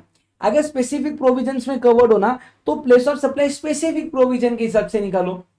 बट अगर आप उसमें कवर्ड नहीं हो, तो रेसिपिएंट का एड्रेस आपके पास अवेलेबल है क्या वो देखो। अगर अवेलेबल है तो लोकेशन ऑफ रेसिपिएंट बन जाएगा प्लेस ऑफ सप्लाई, बट अगर रेसिपिएंट का भी एड्रेस अवेलेबल नहीं है तो लोकेशन ऑफ सप्लायर बन जाएगा प्लेस ऑफ सप्लाई। ठीक है, ये कौन सा प्रोविजन था आपका, जनरल प्रोविजन। कौन सा प्रोविजन था, जनरल प्रोविजन। वापिस है, जनरल प्रोविजन क्या बोलता कि एक तो देखो ना आप स्पेसिफिक में कवर्ड हो क्या, कवर्ड हो तो उसके हिसाब से प्लेस ऑफ सप्लाई निकालो। अगर आप उसमें कवर्ड नहीं हो तो क्या आपको रेसिपिएंट का लोकेशन मालूम है क्या, अगर आपको रेसिपिएंट का लोकेशन मालूम है तो वो बन जाएगा प्लेस ऑफ सप्लाई। अगर आपको रेसिपिएंट का लोकेशन नहीं मालूम तो लोकेशन ऑफ सप्लायर बन जाएगा आपका प्लेस ऑफ सप्लाई। क्लियर है। अभी आते हैं जनरल प्रोविजन के अंदर। सबसे पहला प्रोविजन किसकी बात करता है, performance based services. Performance based services यानी कि अगर आप लोगों को कोई भी सर्विसेज देनी है ना तो आपके पास एक्चुअल में वो गुड्स होने चाहिए वो सर्विसेज देने के लिए। तो अगर ऐसा कोई भी चीज है जहां पे फिजिकल प्रेजेंस ऑफ गुड्स लग रहा है, यहाँ पे अगर आप सर्विसेज कोई इंडिविजुअल को दे रहे हो जहां पे इंडिविजुअल फिजिकली प्रेजेंट लग रहा है तो प्लेस ऑफ सप्लाई वो बन जाएगा जहां पे अपने सर्विसेज एक्चुअली उसको दी गई है। ठीक है, एक एग्जांपल से बताता हूं मैं आपको। ठीक है, देखो आप हो पुणे के, आप किधर के हो, पुणे के। आपके पास एक बार एक ऑर्डर आया मिस्टर जॉन का। मिस्टर जॉन बोल रहा मेरा मेकअप करके दो, मेरा क्या करके दो, मेकअप। कहने से भी मेकअप करने के लिए आपको मिस्टर जॉन फिजिकली प्रेजेंट चाहिए और आपने उसका मेकअप करके दिया हैदराबाद में। किधर करके दिया, हैदराबाद। तो सर्विसेज एक्चुअली कहां पे परफॉर्म हो रही है, हैदराबाद। तो प्लेस ऑफ सप्लाई क्या बन जाएगा, हैदराबाद बन जाएगा। समझा क्या, ठीक है। बट इसका ना एक एक्सेप्शन है। एक्सेप्शन क्या है, देखो अगर आप गुड्स को इंडिया के बाहर से इंपोर्ट कर रहे हो टेम्पररी बेसिस पे, उसके ऊपर आप लोग ट्रीटमेंट कर रहे हो और वापस से उसको एक्सपोर्ट कर रहे हो रिपेयर करने के बाद में, तो प्लेस ऑफ सप्लाई बन जाएगा लोकेशन ऑफ रेसिपिएंट। एक एग्जांपल से समझो आप लोग। ठीक है, देखो लेट्स से आप लोग है ना इधर मुंबई बेस्ड फर्म हो, मुंबई बेस्ड क्या हो आप लोग, फर्म हो। आपके पास है ना यहां से सिंगापुर से एक मशीनरी आ रही है रिपेयर होने के लिए। एक मशीन आ रही है, काय के लिए आ रही है मशीन, रिपेयर होने के लिए। तो आपने क्या बोला सिंगापुर वाले बंदे को, तू मशीन मुंबई में भेजेगा, फिर हम उसको ठीक करेंगे, फिर हम लोग सिंगापुर में भेजेंगे। इसके अंदर टाइम भी ज्यादा जाएगा और कॉस्ट भी ज्यादा जाएगा। तो एक काम कर, यहाँ पे ना कोलकाता में तू शिप से तेरी मशीन को भेज, मैं मेरे बंदे को कोलकाता में भेजता हूं। यहाँ पे जो तेरी मशीन है ये मशीन को मैं क्या करूंगा, रिपेयर करूंगा और ये मशीन में रिटर्न तुझे सिंगापुर भेज दूंगा। अगर टेक्निकली देखा जाए तो कहना है से यहां पे जो आपकी सर्विसेज दी गई है वो गुड्स के ऊपर फिजिकली प्रेजेंट करके दी है और गुड्स कहां पे आपके सिचुएटेड है, कोलकाता में सिचुएटेड है। तो अभी जो अपन ने पढ़ा उसके हिसाब से प्लेस ऑफ सप्लाई क्या आएगा, कोलकाता। बट यहाँ पे एक्सेप्शन क्या बोल रहा कि आपके पास ये मशीनरी सिर्फ कौन से पर्पस के लिए आई है, रिपेयर। एक बार रिपेयर हो गया आप उसको वापिस से कहां पे भेजने वाले हो, सिंगापुर। तो प्लेस ऑफ सप्लाई बहुत सिंपल है। अगर आपको रेसिपिएंट का लोकेशन मालूम है तो प्लेस ऑफ सप्लाई बन जाएगा लोकेशन ऑफ रेसिपिएंट। अगर आपको लोकेशन ऑफ रेसिपिएंट नहीं पता है तो प्लेस ऑफ सप्लाई बन जाएगा लोकेशन ऑफ सप्लायर। समझा आपको, यानी कि अगर आपको सिंगापुर वाले का एड्रेस मालूम है तो सिंगापुर बन जाएगा प्लेस ऑफ सप्लाई, और अगर आपको वो नहीं मालूम है तो मुंबई बन जाएगा प्लेस ऑफ सप्लाई। क्लियर है, क्लियर है क्या। Services supplied in respect of goods that are provided from a remote location by electronic means, place of supply will be location where goods are situated at the time of supply of service। अगर समझो आप लोग India में बैठे हो और अगर आपने ऑनलाइन कोई भी सर्विसेज दी एक ऐसे आइटम के ऊपर जो यूएसए में सिचुएटेड है तो प्लेस ऑफ सप्लाई क्या बन जाएगा, यूएसए बन जाएगा। ठीक है, देखो अगर आप लोग कटिंग एंड पॉलिशिंग एक्टिविटी कर रहे हो ऑन अनपॉलिश डायमंड, जिसको इंडिया में आपने इंपोर्ट किया टेम्पररी के बेसिस पे, इंडिया में यूज नहीं किया है, तो प्लेस ऑफ सप्लाई कौन से प्रोविजन के हिसाब से डिटरमाइन होगा, 13(2), यानी कि किसके हिसाब से डिटरमाइन होगा, जनरल प्रोविजन के हिसाब से। किसके हिसाब से, जनरल प्रोविजन के हिसाब से। ठीक है, चलो नेक्स्ट वन। अगर कोई भी सर्विसेज आप लोग इमूवेबल प्रॉपर्टी पे दे रहे हो तो प्लेस ऑफ सप्लाई बन जाएगा लोकेशन ऑफ इमूवेबल प्रॉपर्टी। देखो या तो आप लोग इमूवेबल प्रॉपर्टी को कोई भी सर्विसेज दे रहे हो या इमूवेबल प्रॉपर्टी कोई भी सर्विसेज दे रहा है, प्लेस ऑफ सप्लाई बन जाएगा लोकेशन ऑफ इमूवेबल प्रॉपर्टी। देखो आप लोग पुणे के बेस्ट एक पेंटर हो, पुणे के बेस्ट कौन हो, पेंटर। आपको सिंगापुर से एक ऑर्डर मिल रहा है, सिंगापुर वाला बंदा क्या बोल रहा है कि उसका दुबई में एक प्रोजेक्ट चालू है, वहां पे जाके आपको पेंटिंग का सर्विस देना है। तो कहना है से यहाँ पे जो सप्लायर है वो इंडिया में है, जो रेसिपिएंट है वो आउटसाइड इंडिया है। तो प्लेस ऑफ सप्लाई क्या बन जाएगा, लोकेशन ऑफ प्रॉपर्टी, यानी कि दुबई बन जाएगा आपका प्लेस ऑफ सप्लाई। क्लियर है? चलो अगला पॉइंट, एडमिशन टू और ऑर्गेनाइजेशन ऑफ इवेंट। अभी यहां पे ना साथ में बोल रहे तुम इवेंट को ऑर्गेनाइज कर रहा हो या तुम लोग इवेंट में admission low, place of supply बन जाएगा जहां पे इवेंट एक्चुअली हो रहा है। प्लेस ऑफ सप्लाई क्या बन जाएगा, यार एक ही मिनट, ये कलर अच्छा नहीं दिखता है। प्लेस ऑफ सप्लाई क्या बन जाएगा, जहां पे आपका इवेंट एक्चुअली हो रहा है। एक एग्जांपल देखो, एक सर्कस टीम थी रशिया से, उसने इवेंट कहां पे ऑर्गेनाइज कराया, न्यू दिल्ली, तो प्लेस ऑफ सप्लाई क्या बन जाएगा, न्यू दिल्ली। ठीक है, चलो एक दूसरा एग्जांपल। ठीक है, एक बंदा था, लेट से एक बंदा किधर का था, पुणे का। उसने सेम रशिया वाले जो बंदे थे ना, उनकी सर्कस ऑर्गेनाइज कराई। उसके लड़के का बर्थडे था, उसके पास तूफान पैसा था, उसने बर्थडे किधर मनवाया, दुबई में। और रशिया वाले सर्कस वाले को बोले तुम दुबई में आके परफॉर्मेंस दो। तो कहने से ये वाला एग्जाम्पल है, आप लोग इवेंट को क्या कर रहे हो, ऑर्गेनाइज कर रहे हो, है ना। देखो रेसिपिएंट इंडिया का है, सप्लायर इंडिया के बाहर का है, प्लेस ऑफ सप्लाई रहेगा जहां पे इवेंट हो रहा है। अपने केस में इवेंट कहां पे हो रहा है, दुबई, तो प्लेस ऑफ सप्लाई क्या आ जाएगा, दुबई आ जाएगा। क्लियर है? सर्विसेज अगर मल्टीपल लोकेशन पे दे रहे, जिसके अंदर का एक लोकेशन टैक्सेबल टेरिटरी के अंदर है, रेफर टू सबसेक्शन 3, 4, 5। देखो performance based service, immovable service, immovable property का सर्विस, या तो ये ऑर्गेनाइजेशन और एडमिशन टू इवेंट हो रहा है मल्टीपल लोकेशन पे, जिसमें का एक लोकेशन इंडिया के अंदर है, तो प्लेस ऑफ सप्लाई मानने का पूरे इसका लोके मतलब टैक्सेबल टेरिटरी। सर एग्जांपल से समझो, देखो ध्यान से, एकदम ध्यान से सुना, यही एग्जांपल को अपन कंटिन्यू करते हैं। पुणे में कौन है, पेंटर, यानी कि सप्लायर पुणे का है। रेसिपिएंट किधर का है, सिंगापुर। उसने बोला मेरे को ना आप लोग पेंट करवा के दो, जिसके लिए मैं आप लोगों को ना 75 लाख रुपीस दूंगा। बट आपको पेंट किधर करना है, मेरी पहली प्रॉपर्टी दुबई है, वहां पे पेंट करो। मेरी सेकेंड प्रॉपर्टी थाईलैंड में, वहां पे पेंट करके दो। और मेरी थर्ड प्रॉपर्टी गोवा में सिचुएटेड है, वहां पे पेंट करके दो। तो कहना है इसे, यहाँ पे अभी जो लोकेशन है of immovable property, location of immovable property, ये मल्टीपल जगह पे है। ये कौन सी जगह पे है, मल्टीपल जगह पे है। बट एक जगह उसकी इंडिया के अंदर भी है, एक जगह कहां पे, इंडिया के अंदर। तो ये पूरे अमाउंट का सप्लाई कहां पे माना जाएगा, टैक्सेबल टेरिटरी के अंदर माना जाएगा।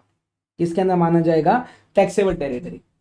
बट सर अगर समझो उसने 3 अलग अलग कॉन्ट्रैक्ट किए रहते थे, लेट से ये पहला वाला कॉन्ट्रैक्ट उसने किया रहता था दुबई का 20 लाख के लिए, ये वाला किया रहता था 30 लाख के लिए, और ये वाला किया रहता था 25 लाख के लिए। तो इस केस में आपके 3 अलग अलग प्लेस ऑफ सप्लाई आए रहते थे। बट अगर उसने मर्ज करके एक ही कॉन्ट्रैक्ट किया मल्टीपल लोकेशन के लिए, जिसमें से एक लोकेशन इंडिया के अंदर है, तो प्लेस ऑफ सप्लाई क्या आ जाएगा, इंडिया वाला लोकेशन प्लेस ऑफ सप्लाई बोल के आ जाएगा। क्लियर है? चलो दूसरा वाला एक एग्जांपल जो अपन ने थोड़ी देर पहले देखा था वो भी देखते हैं। एक पुणे का बंदा था, उसने रशिया वाले बंदे को क्या बोला, सर्कस करना। सर्कस तू किधर करेगा, एक सर्कस करेगा तू दुबई में, एक सर्कस किधर करेगा मेरे लिए, इंदौर में। रेसिपिएंट इंडिया का है, सप्लायर इंडिया के बाहर का है। एक मिनट, ये कलर नहीं दिखेगा, सप्लायर इंडिया के बाहर का है। इवेंट कहने से मल्टीपल लोकेशन पे हो रहा है, बट एक लोकेशन आउटसाइड इंडिया, एक लोकेशन इन इंडिया है। तो प्लेस ऑफ सप्लाई क्या बन जाएगा, इंडिया वाला लोकेशन माना जाएगा प्लेस ऑफ सप्लाई। क्लियर है आप सबको? डन। चलो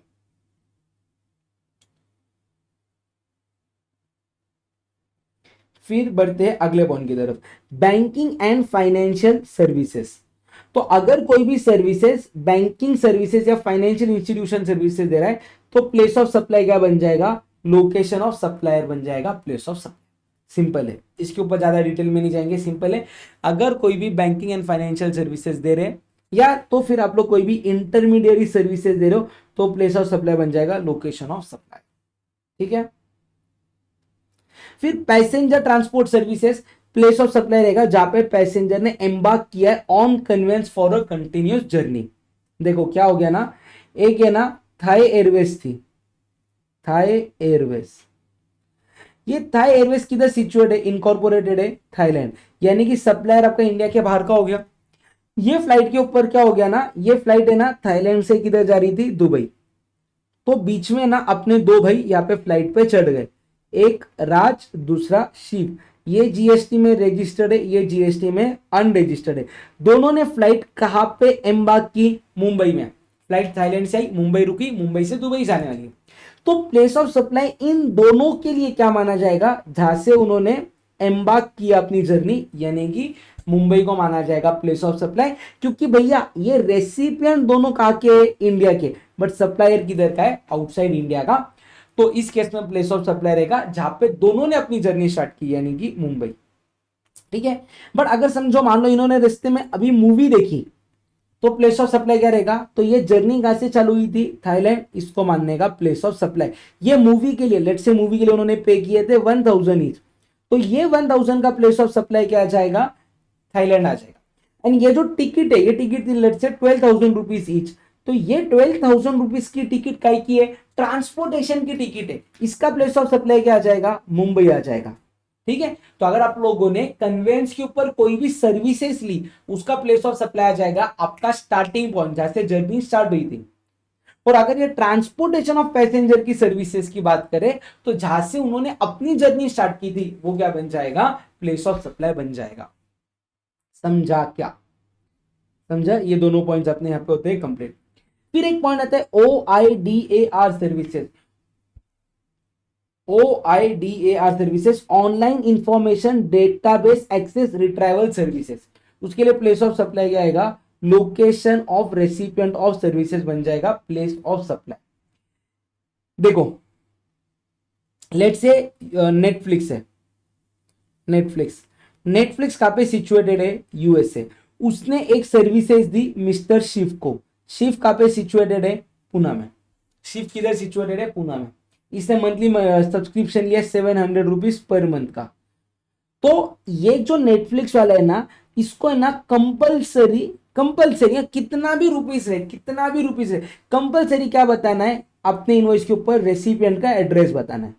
उसने रेसिपिएंट का एड्रेस क्या बताया, पुणे बताया। तो प्लेस ऑफ सप्लाई क्या बन जाएगा, पुणे बन जाएगा। देखो शिव को टैक्स नहीं भरना है, अपन सिर्फ क्या पढ़ रहे, प्लेस ऑफ सप्लाई क्या आएगा। तो इस केस में प्लेस ऑफ सप्लाई आएगा लोकेशन ऑफ रेसिपिएंट, यानी कि पुणे बन जाएगा प्लेस ऑफ सप्लाई। क्लियर है OIDAR वाला पॉइंट।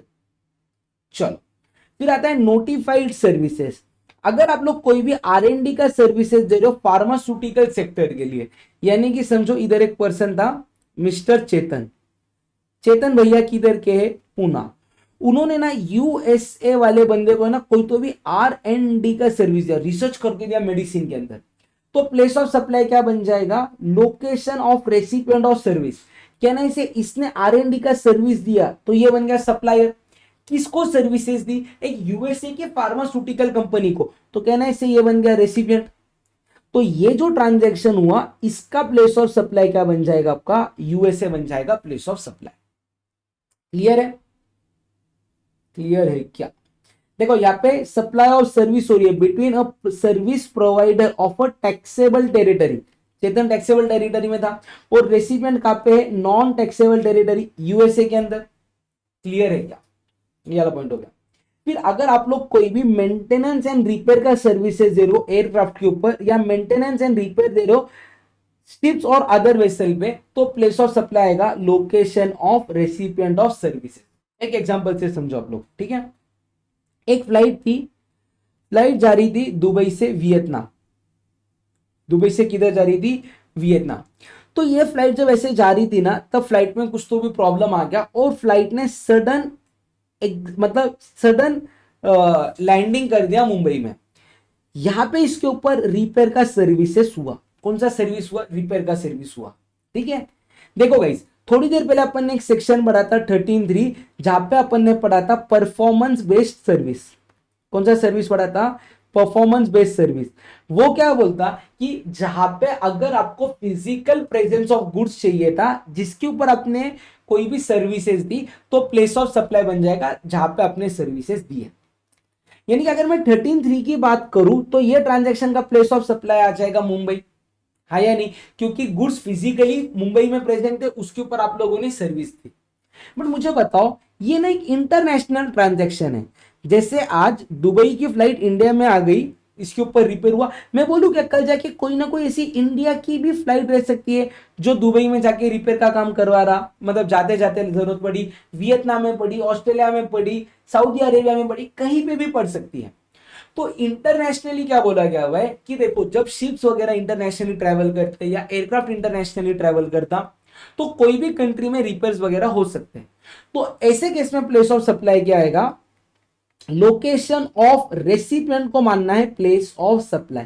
तो इस केस में ये एयरलाइन कहां पे इनकॉर्पोरेटेड था, दुबई में, तो प्लेस ऑफ सप्लाई क्या जाएगा, दुबई। सर अगर अगर मान लो ये ना रेसिपिएंट जो है ना वो वियतनाम में रजिस्टर्ड है, उसकी फ्लाइट बस दुबई से वियतनाम रिटर्न आ रही थी, ये बंदा जो फ्लाइट के ऊपर सर्विसेज दी वो वियतनाम में रजिस्टर्ड है, तो प्लेस ऑफ सप्लाई क्या बन जाएगा, वियतनाम बन जाएगा, कोई प्रॉब्लम नहीं। जो लोकेशन ऑफ रेसिपिएंट है वो बन जाएगा प्लेस ऑफ सप्लाई, अगर आप लोग रिपेयर्स एंड मेंटेनेंस कर रहे हो कोई भी एयरक्राफ्ट के ऊपर या कोई भी वेसल के ऊपर। समझा आप सबको, क्लियर है क्या?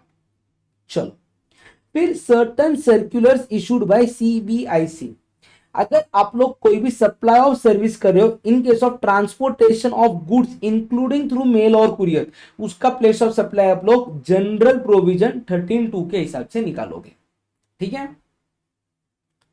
अगर कोई भी सर्विसेज आप लोग दे रहे हो, वेरियस कार्गो हैंडलिंग सर्विसेज दे रहे हो by port to clients and services rendered on goods temporarily in India, इसका भी प्लेस ऑफ सप्लाई आप लोग 12(2) या 13(2) के हिसाब से निकालोगे। एक एग्जांपल देखो, क्या हो गया ना, एक शिप आई थी, शिप किधर से आई थी, दुबई, दुबई से शिप किधर आई, मुंबई पोर्ट, किधर आई है, मुंबई पोर्ट। मुंबई पोर्ट पे एक बंदा था मिस्टर रघु, रघु ने क्या किया, यहां पे लोडिंग अनलोडिंग, लोडिंग और अनलोडिंग का सर्विस प्रोवाइड किया। किसके लिए प्रोवाइड किया, दो लोगों के लिए प्रोवाइड किया, एक था मिस्टर गणराज, गणराज किधर का है, एमपी का रजिस्टर्ड पर्सन है, और दूसरा सर्विसेज किसके लिए दिया, let's say mister Pankaj, Pankaj किधर का बंदा है, चेन्नई, बट ये चेन्नई में ना अनरजिस्टर्ड पर्सन है, चेन्नई में क्या अनरजिस्टर्ड पर्सन। तो कहना इसे ये जो अनलोडिंग का सर्विसेज दे रहा है ये बंदा इंडिया का है, और जो रेसिपिएंट है ये दोनों भी किधर के हैं, इंडिया के। तो इसका प्लेस ऑफ सप्लाई कौन डिटरमाइन करेगा, सेक्शन 12(2) जनरल प्रोविजन। तो जनरल प्रोविजन क्या होता है, अगर वो बंदा रजिस्टर्ड है तो प्लेस ऑफ सप्लाई बन जाएगा लोकेशन ऑफ रेसिपिएंट। यहाँ पे कहने से जो गणराज है वो कहां पे रजिस्टर्ड था, एमपी में, तो प्लेस ऑफ सप्लाई बन जाएगा एमपी। दूसरा जो बंदा है पंकज, वो जीएसटी में अनरजिस्टर्ड है, तो चेक करो क्या आपको उसका एड्रेस मालूम है, अगर आपको उसका एड्रेस मालूम है तो प्लेस ऑफ सप्लाई बन जाएगा चेन्नई, क्योंकि आपको उसका एड्रेस मालूम था। बट अगर आपके पास उसका एड्रेस नहीं है तो लोकेशन ऑफ सप्लायर बन जाएगा प्लेस ऑफ सप्लाई, यानी कि ये जो रघु का लोकेशन है उसको मानने का प्लेस ऑफ सप्लाई। क्लियर है एग्जांपल आप लोगों को? चलो फिर अगला पॉइंट बात करते हैं किसकी, एडवर्टीजमेंट सेक्टर की। किसकी बात करते हैं, एडवर्टीजमेंट सेक्टर की। थोड़ा सा ना समझ के लेना आप लोग इसको, ठीक है, थोड़ा सा समझ के लेना।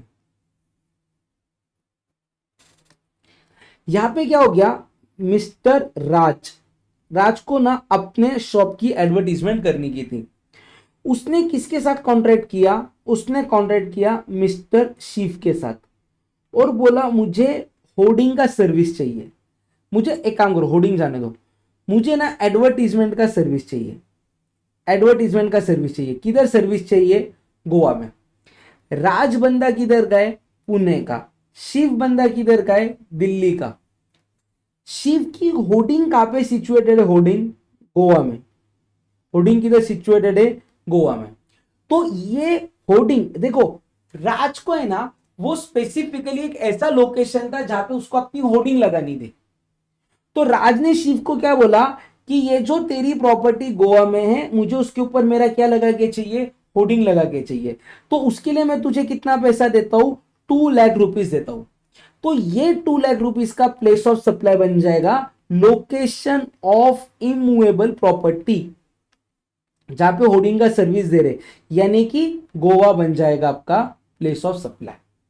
क्योंकि अच्छा अगर यही चीज, अगर यही होर्डिंग लेट से ये रहता था आपका गुजरात में। तो राज का कोई काम ही नहीं देना, राज को ये लोकेशन इंपॉर्टेंट था, इसके लिए राज ने होर्डिंग का सर्विस लिया।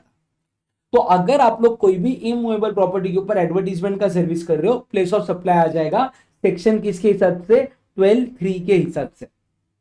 समझा आप सबको? अच्छा, अभी दूसरा इसी एग्जाम्पल के अंदर देखो, राज ने ना शिव को क्या बोला था, ये ले 2 लाख रुपए, तू मेरे यहाँ पे होर्डिंग लगाएगा, 2 लाख रुपए इंक्लूडिंग तेरा प्रिंटिंग कॉस्ट है। इंक्लूडिंग क्या है, प्रिंटिंग कॉस्ट, जो चीज का मुझे वहां पे एडवर्टीजमेंट करना है ना, वो प्रिंट भी तू मुझे करके देगा। स्टीव ने क्या किया, एक बंदा पकड़ा मिस्टर एक्स, उसको बोला तू मुझे ये चीज प्रिंट करके दे एंड यहाँ पे मेरे को यहाँ पे तू लगा के दे, प्रिंट करके दे और क्या करके दे, लगा के दे। तो ये जो शिव और मिस्टर एक्स का ट्रांजेक्शन है, इसका place of supply section 12(2) general provision के हिसाब से होगा। समझा क्या?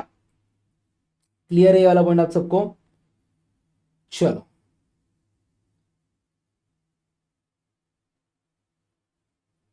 फिर place of supply of service of advertising company provided to foreign client, इसका एक एग्जांपल रहेगा बस यहाँ पे, ये एग्जांपल से समझ के लेना आप लोग, ठीक है। एक फॉरेन क्लाइंट है XYZ कॉस्मेटिक लिमिटेड, इंडिया की एक एडवर्टीजमेंट कंपनी है एडविजन प्राइवेट लिमिटेड, और एक मीडिया कंपनी है इंडिया की, इंडिया मीडिया नेटवर्क करके।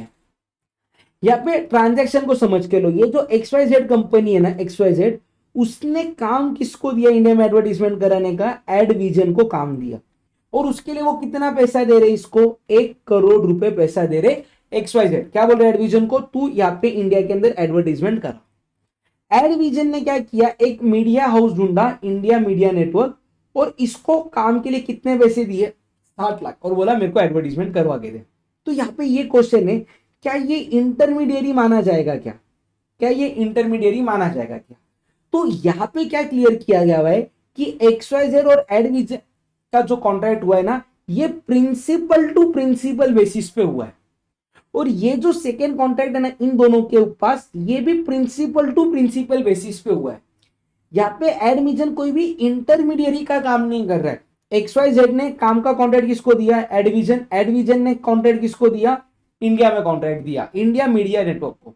तो ये दोनों transaction principal to principal basis पे, यहां पे ये क्या बोलते हैं अपना, इंटरमीडियरी नहीं माना जाएगा, यहाँ पे इंटरमीडियरी नहीं माना जाएगा। एडविजन इज नॉट मियरली अरेंजिंग और facilitating transaction, it is providing the main services itself. तो देखो एडविजन ने इंडिया मीडिया उसको कितने रुपीस दिए थे, 60 लाख, ये प्रिंसिपल टू प्रिंसिपल सप्लाई। एडविजन ने XYZ को कितने पैसे दिए थे, 1 करोड़, मतलब चार्ज किया था 1 करोड़, ये भी प्रिंसिपल टू प्रिंसिपल सप्लाई। तो जो XYZ ने एडविजन को सर्विसेज दिए, पैसे दिए, तो कहने से एडविजन ने सर्विसेज एक्सपोर्ट की, किधर एक्सपोर्ट की, XYZ कॉस्मेटिक को एक्सपोर्ट किया। तो ये एक्सपोर्ट माना जाएगा, और ये वाला जो ट्रांजैक्शन है एडविजन और इंडिया मीडिया का, ये माना जाएगा आपका डोमेस्टिक ट्रांजैक्शन। समझा? तो इसके अंदर रेसिपिएंट किसको मानने का, रेसिपिएंट यानी कि जो बंदा कंसिडरेशन देगा। पहला किसके बीच में था, XYZ और एडविजन, इस केस में रेसिपिएंट कौन है आपका, XYZ। और सेकेंड ट्रांजैक्शन किसके बीच में हो रहा था, एडविजन और इंडिया मीडिया हाउस, इस केस में रेसिपिएंट किसको मानने का आपका, एडविजन को मानने का रेसिपिएंट। समझा क्या? तो XYZ 1 करोड़ देने के लिए लायबल है। Target audience in India who watches the ad, तो यहां पे रेसिपिएंट कौन है, फॉरेन क्लाइंट है XYZ, ठीक है।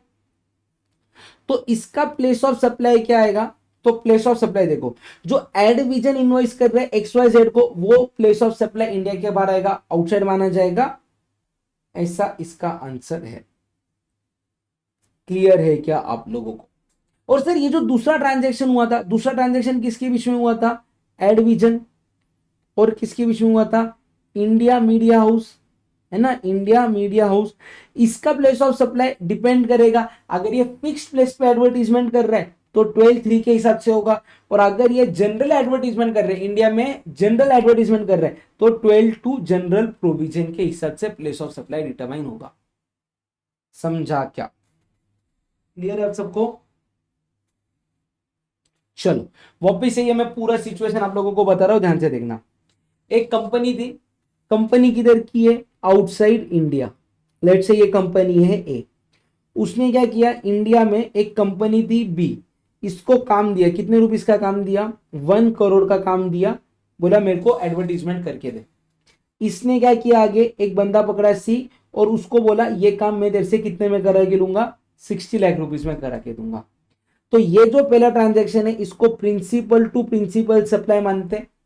इसका 1 करोड़ के लिए रेसिपिएंट कौन रहेगा, मिस्टर ए रहेगा। और क्योंकि ए कहां पे सिचुएटेड है, आउटसाइड इंडिया में, ऐसे अज्यूम किया गया है कि इसने पैसा दिया हुआ है कन्वर्टिबल फॉरेन एक्सचेंज के अंदर, तो ये वाले ट्रांजैक्शन को क्या माना गया हुआ है, एक्सपोर्ट माना गया है। फिर ये वाला जो ट्रांजैक्शन होता है, ये वाला ट्रांजैक्शन, इसके अंदर आप लोग एडवर्टीजमेंट चेक करो, अगर कोई एक फिक्स इमूवेबल प्रॉपर्टी वाली जगह है वहां पे अगर आप लोग दे रहे हो, यहाँ पे देखो एडवर्टीजमेंट का सर्विस आप लोग किधर दे रहे हो, अगर ये आप लोग कोई भी इमूवेबल प्रॉपर्टी के ऊपर दे रहे हो तो ये सेक्शन 12(3) के हिसाब से लोकेशन ऑफ इमूवेबल प्रॉपर्टी को मानने का place of supply.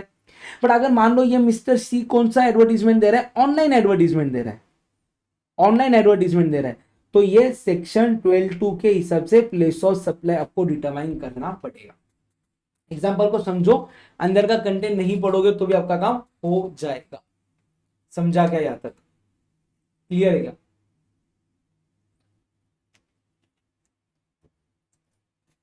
But sir एक है ना, अगला एग्जाम्पल है, देखो अभी यहां पे क्या बोल रहे हैं, ठीक है।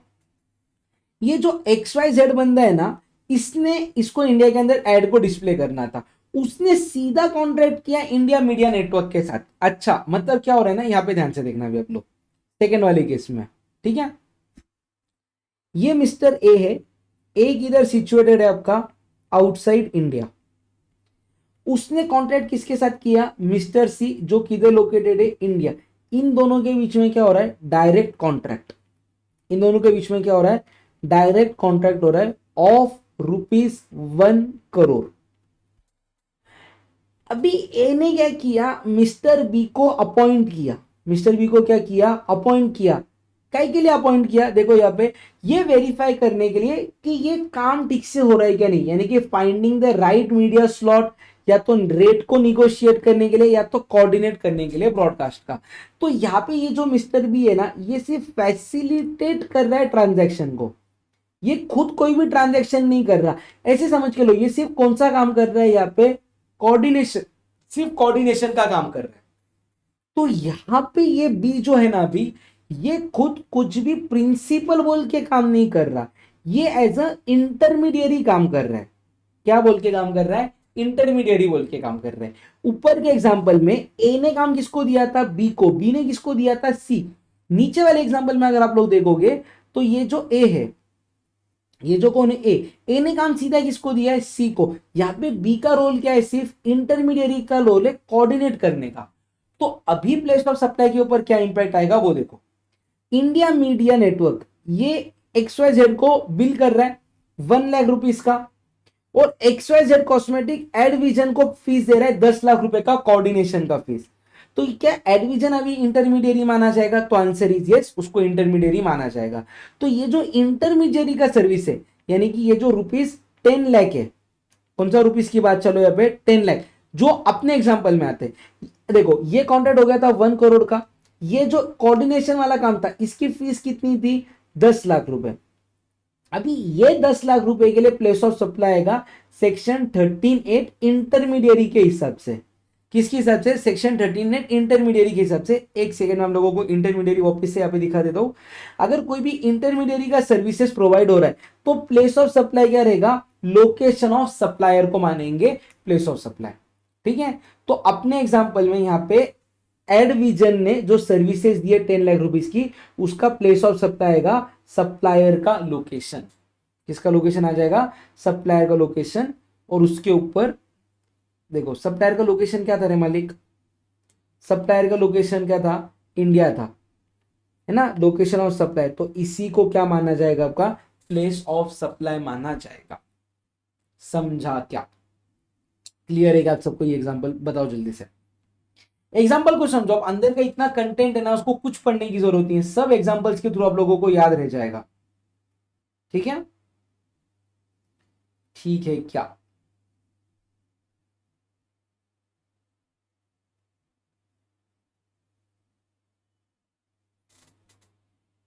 ये हो गया मीडिया ओनर वाला, ये अपना एग्जाम्पल दोनों हो गए। चलो उसके बाद में एक अगला एग्जांपल है, किसकी बात करता है, supply of data hosting services provided by service provider located in India to cloud computing services provided located outside India. चलो इसका भी एक एग्जांपल है, मस्त एग्जांपल है, वो मैं आप लोगों को समझाता हूं यहाँ पे, ठीक है। देखो सबसे पहले ना कुछ कुछ टर्म्स आएंगे, उसको अपन यहाँ पे समझ के लेते हैं। DHSP मतलब क्या, data hosting service provider, data hosting service provider. और CCSP मतलब क्लाउड कंप्यूटिंग सर्विस प्रोवाइडर। ये एग्जांपल से आप लोग समझ जाओगे। देखो एक इंडिया के अंदर है ना डेटा होस्टिंग सर्विस प्रोवाइडर था जिसका नाम था क्लाउड वॉल्ट।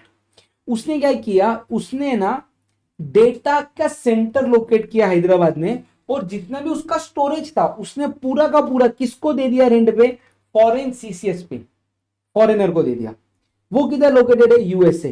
और ये बंदा लेट से इसके पास है ना, इसके पास स्पेस थी, लेट से अज्यूम कर लो एक सेकंड के लिए 10,000 GB। कितनी स्पेस थी, 10,000 GB। उसने वो पूरी स्पेस किसको दे दी, ये CCSP को यूज करने के लिए दे दी। अभी ये CCSP आगे क्या कर रहा, 2 GB डेटा सब जगह सब लोगों को ना स्टोरेज के लिए दे रहा, ठीक है। देखो service provided data hosting services, India वाले बंदे ने स्पेस दिया है अपने सर्वर पे और इंफ्रास्ट्रक्चर मैनेज कर रहा है। तो ये जो 10,000 वाला GB का स्पेस है, ये इंडियन पर्सन ने कौन से पर्सन को दिया, USA वाले पर्सन को दिया। अभी USA वाला क्या कर रहा है, इसको ना शॉर्ट स्पेस करके ना क्लाउड कंप्यूटिंग की सर्विस दे रहा ऑल ओवर द वर्ल्ड। कहां पे सर्विसेज दे रहा, ऑल ओवर द वर्ल्ड। तो ये 10,000 GB के लिए इंडिया वाला बंदा उसे कितना रुपीस चार्ज कर रहा है, 50 लाख रुपीस चार्ज कर रहा है, ठीक है। तो ये सर्विसेस है ना, ये प्रिंसिपल टू प्रिंसिपल बेसिस पे इंडिया वाले ने USA वाले को प्रिंसिपल टू प्रिंसिपल बेसिस पे सर्विस दी है। इसमें ऐसा नहीं हुआ है कि इनके बिहाफ पे ये सर्विसेज एज एन इंटरमीडियरी दी जा रही है। देखो ये वाला पॉइंट समझा तो ठीक, नहीं तो ऐसा बेसिकली आप लोग समझो, इंडिया वाले ने USA वाले को अपना खुद का स्पेस रेंट पे दिया है on principal to principal basis. तो उसका प्लेस ऑफ सप्लाई क्या माना जाएगा, आपका प्लेस ऑफ सप्लाई आएगा आपका सेक्शन 13(2) यानी कि जनरल प्रोविजन के हिसाब से। तो देखो इंडिया वाला बंदा सर्विसेज किसको दे रहा है, USA वाले बंदे को। तो प्लेस ऑफ सप्लाई क्या आ जाएगा, जो आउटसाइड इंडिया है यानी कि लोकेशन ऑफ रेसिपिएंट बन जाएगा प्लेस ऑफ सप्लाई। क्लियर है क्या, क्लियर है वाला एग्जांपल आप लोगों को। तो चलो ये वाला भी पॉइंट आपका डन हो गया। बढ़ते हैं अगले पॉइंट की तरफ। Clarification regarding the determination of place of supply in case of software और design services related to electronic semiconductor and design manufacturing. इसका प्लेस ऑफ सप्लाई सबसे पहले अगेन 13(2) जनरल के हिसाब से होता है। क्या रहता है वो पॉइंट मैं भी आप लोगों को बताऊंगा। देखो इंडियन कंपनी है के सप्लायर जिसका नाम है chip design India private limited, किधर सिचुएटेड है, बैंगलोर में। उसके पास एक क्लाइंट आ रहा है सिलिकॉन टेक, जो किधर का सिचुएटेड है, USA का। उसने ना USA वाले क्लाइंट ने क्या बोला कि देख मेरे को है ना एक तू IC चिप को ना डिजाइन और एम्बेड करके देख, सॉफ्टवेयर बना, ठीक है। मैं ट्रायल के लिए क्या करता हूं ना, मैं सर्टन हार्डवेयर तेरे पास भेज रहा हूं। हार्डवेयर किधर भेज रहा हूं मैं तेरे पास, बेंगलुरु में भेज रहा हूं। तू क्या कर, तू यहाँ पे ना तेरा जो भी सॉफ्टवेयर है ना उसको डिजाइन कर और मेरे हार्डवेयर में ना इंस्टॉल करके चेक कर। इंस्टॉल करके क्या कर, चेक कर। अगर मैं यहाँ पे सेक्शन 13(3) को रेफर करूं, जो किसकी बात करता है, performance based contract. Performance based contract क्या बोलता है कि अगर गुड्स यहाँ पे अवेलेबल हुए जिसके ऊपर एक्चुअल में सर्विस दी है, तो प्लेस ऑफ सप्लाई बन जाएगा जहां पे आप लोगों ने सर्विसेज को दिया, जहां पे आप लोगों ने क्या दिया, सर्विसेज को दिया। बट यहां पे क्या बोला जा रहा है, यहां पे क्या बोला जा रहा है, देखो ये परफॉर्मेंस बेस्ड सर्विस नहीं है खाली क्योंकि उसको हार्डवेयर मिला हुआ है। हार्डवेयर का यहाँ पे देने का पर्पस क्या था, चेकिंग करना पर्पस था। यहाँ पे प्रिंसिपल सप्लाई क्या है, सॉफ्टवेयर को डिजाइन करना और डेवलप करना। हार्डवेयर के अंदर उसको एम्बेड करके देना ही उसका मेन काम है ही नहीं। मेन काम किसका था, उसका सॉफ्टवेयर को डेवलप करना। सॉफ्टवेयर को क्या करना, डेवलप करना। तो ये जो सॉफ्टवेयर डेवलप हो रहा है इसका जो प्लेस ऑफ सप्लाई है ना, ये 13.3 के हिसाब से डिटरमाइन नहीं होगा, ये डिटरमाइन होगा आपका 13.2 के हिसाब से, यानी कि जनरल प्रोविजन, यानी कि लोकेशन ऑफ रेसिपिएंट बन जाएगा प्लेस ऑफ सप्लाई। समझा क्या? समझा क्या? तो प्लेस ऑफ सप्लाई ये 13.3 के हिसाब से जाएगा क्या? नहीं, प्लेस ऑफ सप्लाई किसके हिसाब से होगा? 13.2 के हिसाब से, यानी कि यूएसए को माना जाएगा प्लेस ऑफ सप्लाई। क्लियर है क्या? चलो ये वाला पॉइंट पढ़ेंगे, हेडिंग देख लो एक सेकंड के लिए आप लोग, क्या लिखा हुआ है।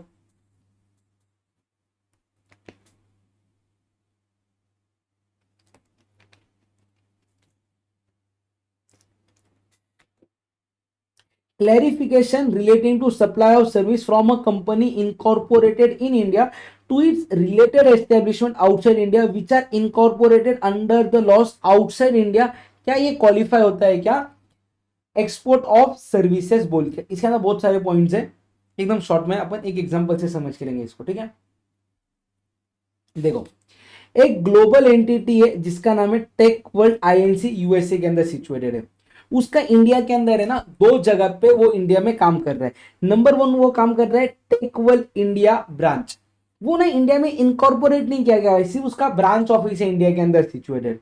दूसरा है tech world India private limited, ये इंडिया में अलग से इनकॉर्पोरेट हुआ है सब्सिडियरी कंपनी बोल के। तो पहले वाला क्या है यहाँ पे आपका, यहाँ पे क्या है ब्रांच जो कि सेपरेटली इनकॉर्पोरेटेड नहीं है। दूसरा क्या है यहाँ पे आपका एक प्राइवेट लिमिटेड कंपनी है जो कि सेपरेटली क्या हुई है यहाँ पे इनकॉर्पोरेट हुई है। अभी प्लेस ऑफ सप्लाई निकालेंगे अपन क्या था। तो सबसे पहला के सर्विसेज इंडिया का ब्रांच अपनी ही फॉरेन कंपनी को दे रहा है जिसका हेड ऑफिस इंडिया के बाहर है। अपन ऐसे एग्जांपल से समझेंगे, ठीक है। ये जो हेड ऑफिस है ना, ये हेड ऑफिस है ना, उसको हेड ऑफिस को अपन क्या बोलेंगे? यूएसए। ये जो ब्रांच है ना, ब्रांच को अपन क्या बोलेंगे? पुणे। और ये जो आपका सब्सिडियरी कंपनी है ना इंडिया में लोकेटेड, उसको अपन क्या बोलेंगे? दिल्ली। मतलब आप लोगों को कोई कंफ्यूजन नहीं होगा। तो यहाँ पे क्या हो रहा है, ये जो पुणे वाला ब्रांच है ये सर्विसेज किसको दे रहा है? यूएसए को सर्विसेज दे रहा है।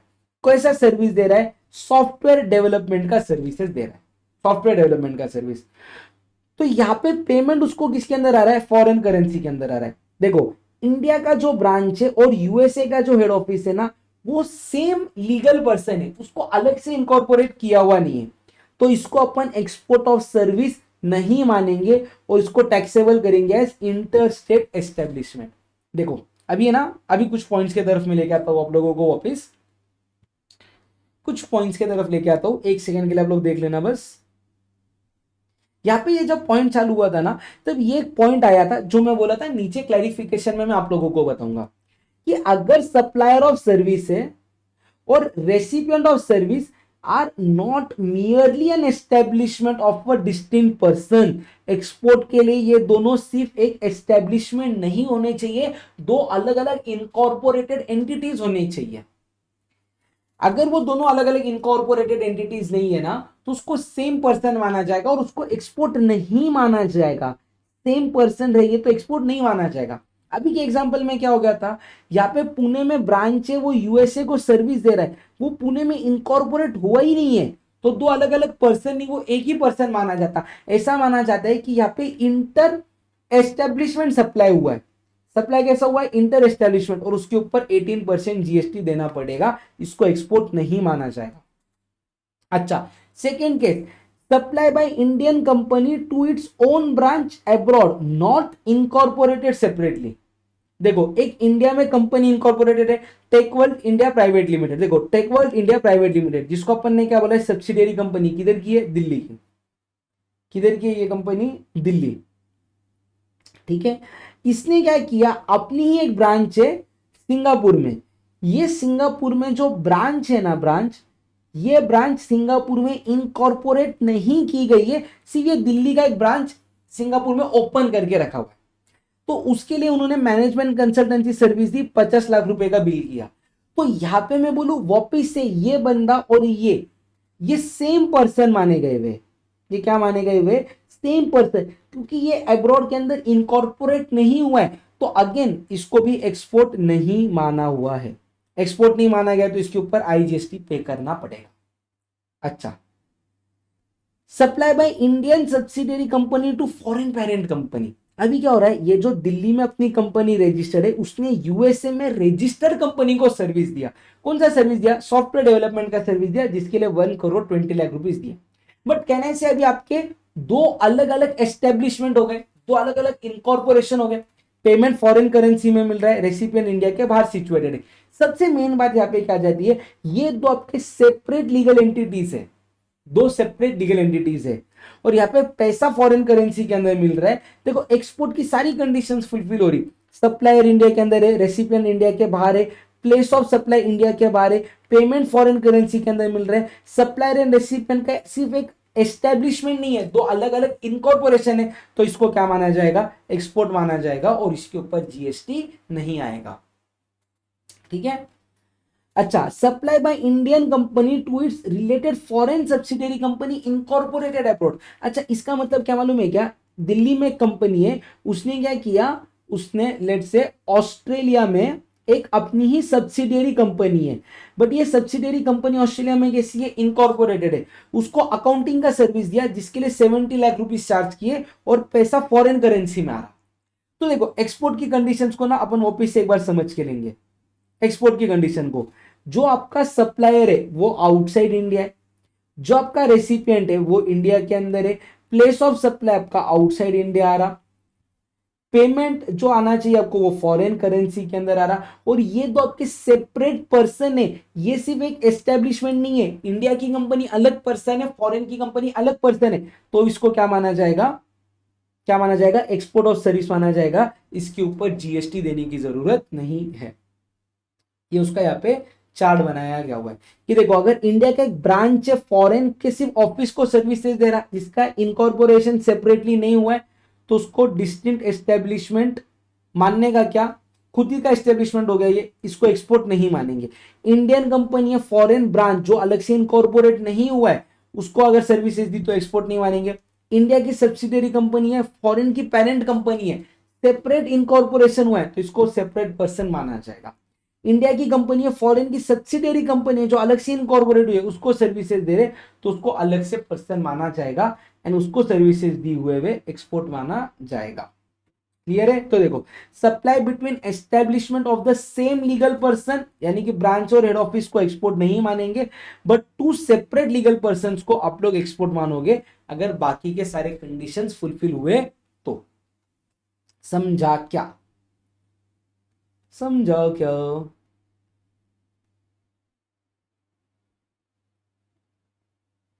वही सारे पॉइंट्स है यहाँ पे लिखे हुए।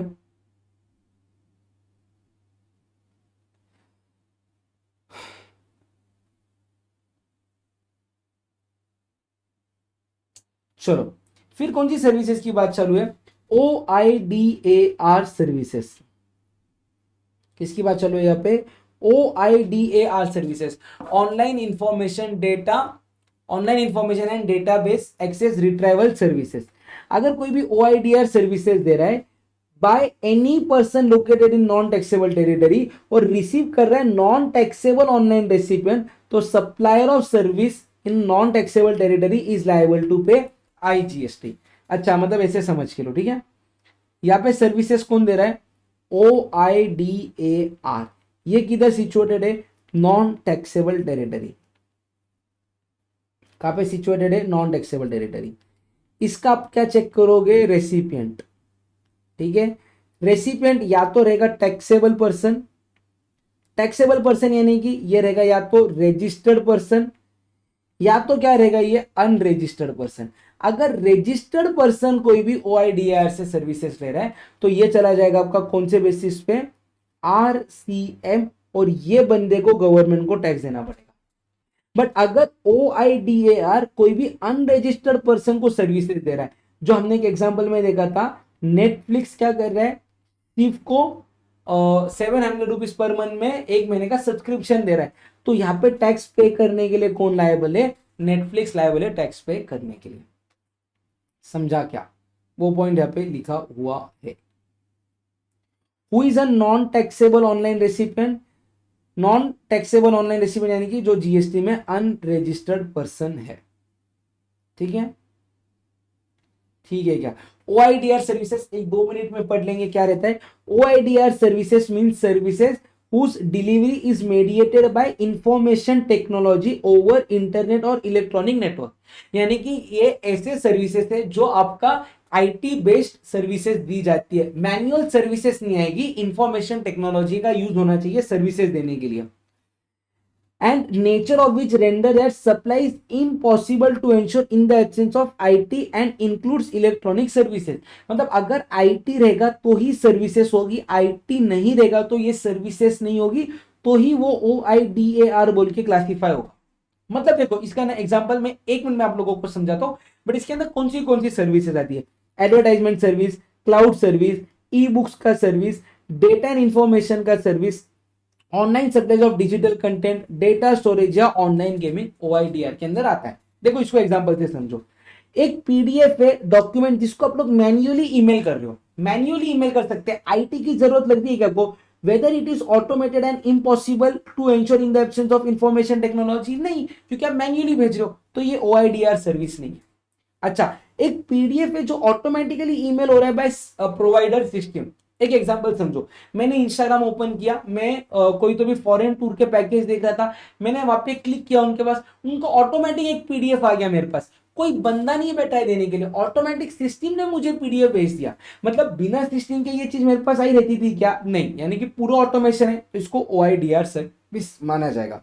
Same stock photograph available for automatic download. जैसे कि मैंने अगर ऑनलाइन गया और मैंने सर्च किया, लेट से एक आधा मैंने यूएसए का पार्क सर्च किया और वहां पे एक इमेज थी, जैसे ही मैंने डाला ना यूएसए नेशनल पार्क, एक लिंक पे क्लिक किया तो वो इमेज ऑटोमेटिकली डाउनलोड हो गया, मैन्युअल इंटरवेंशन नहीं था, आईटी ने मेरे को डाउनलोड करके दिया, तो ऑटोमेशन पूरा है, उसको OIDR सर्विस अपन मानेंगे।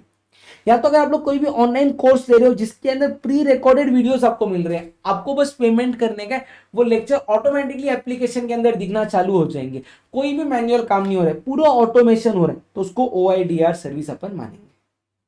क्लियर है, क्लियर है क्या।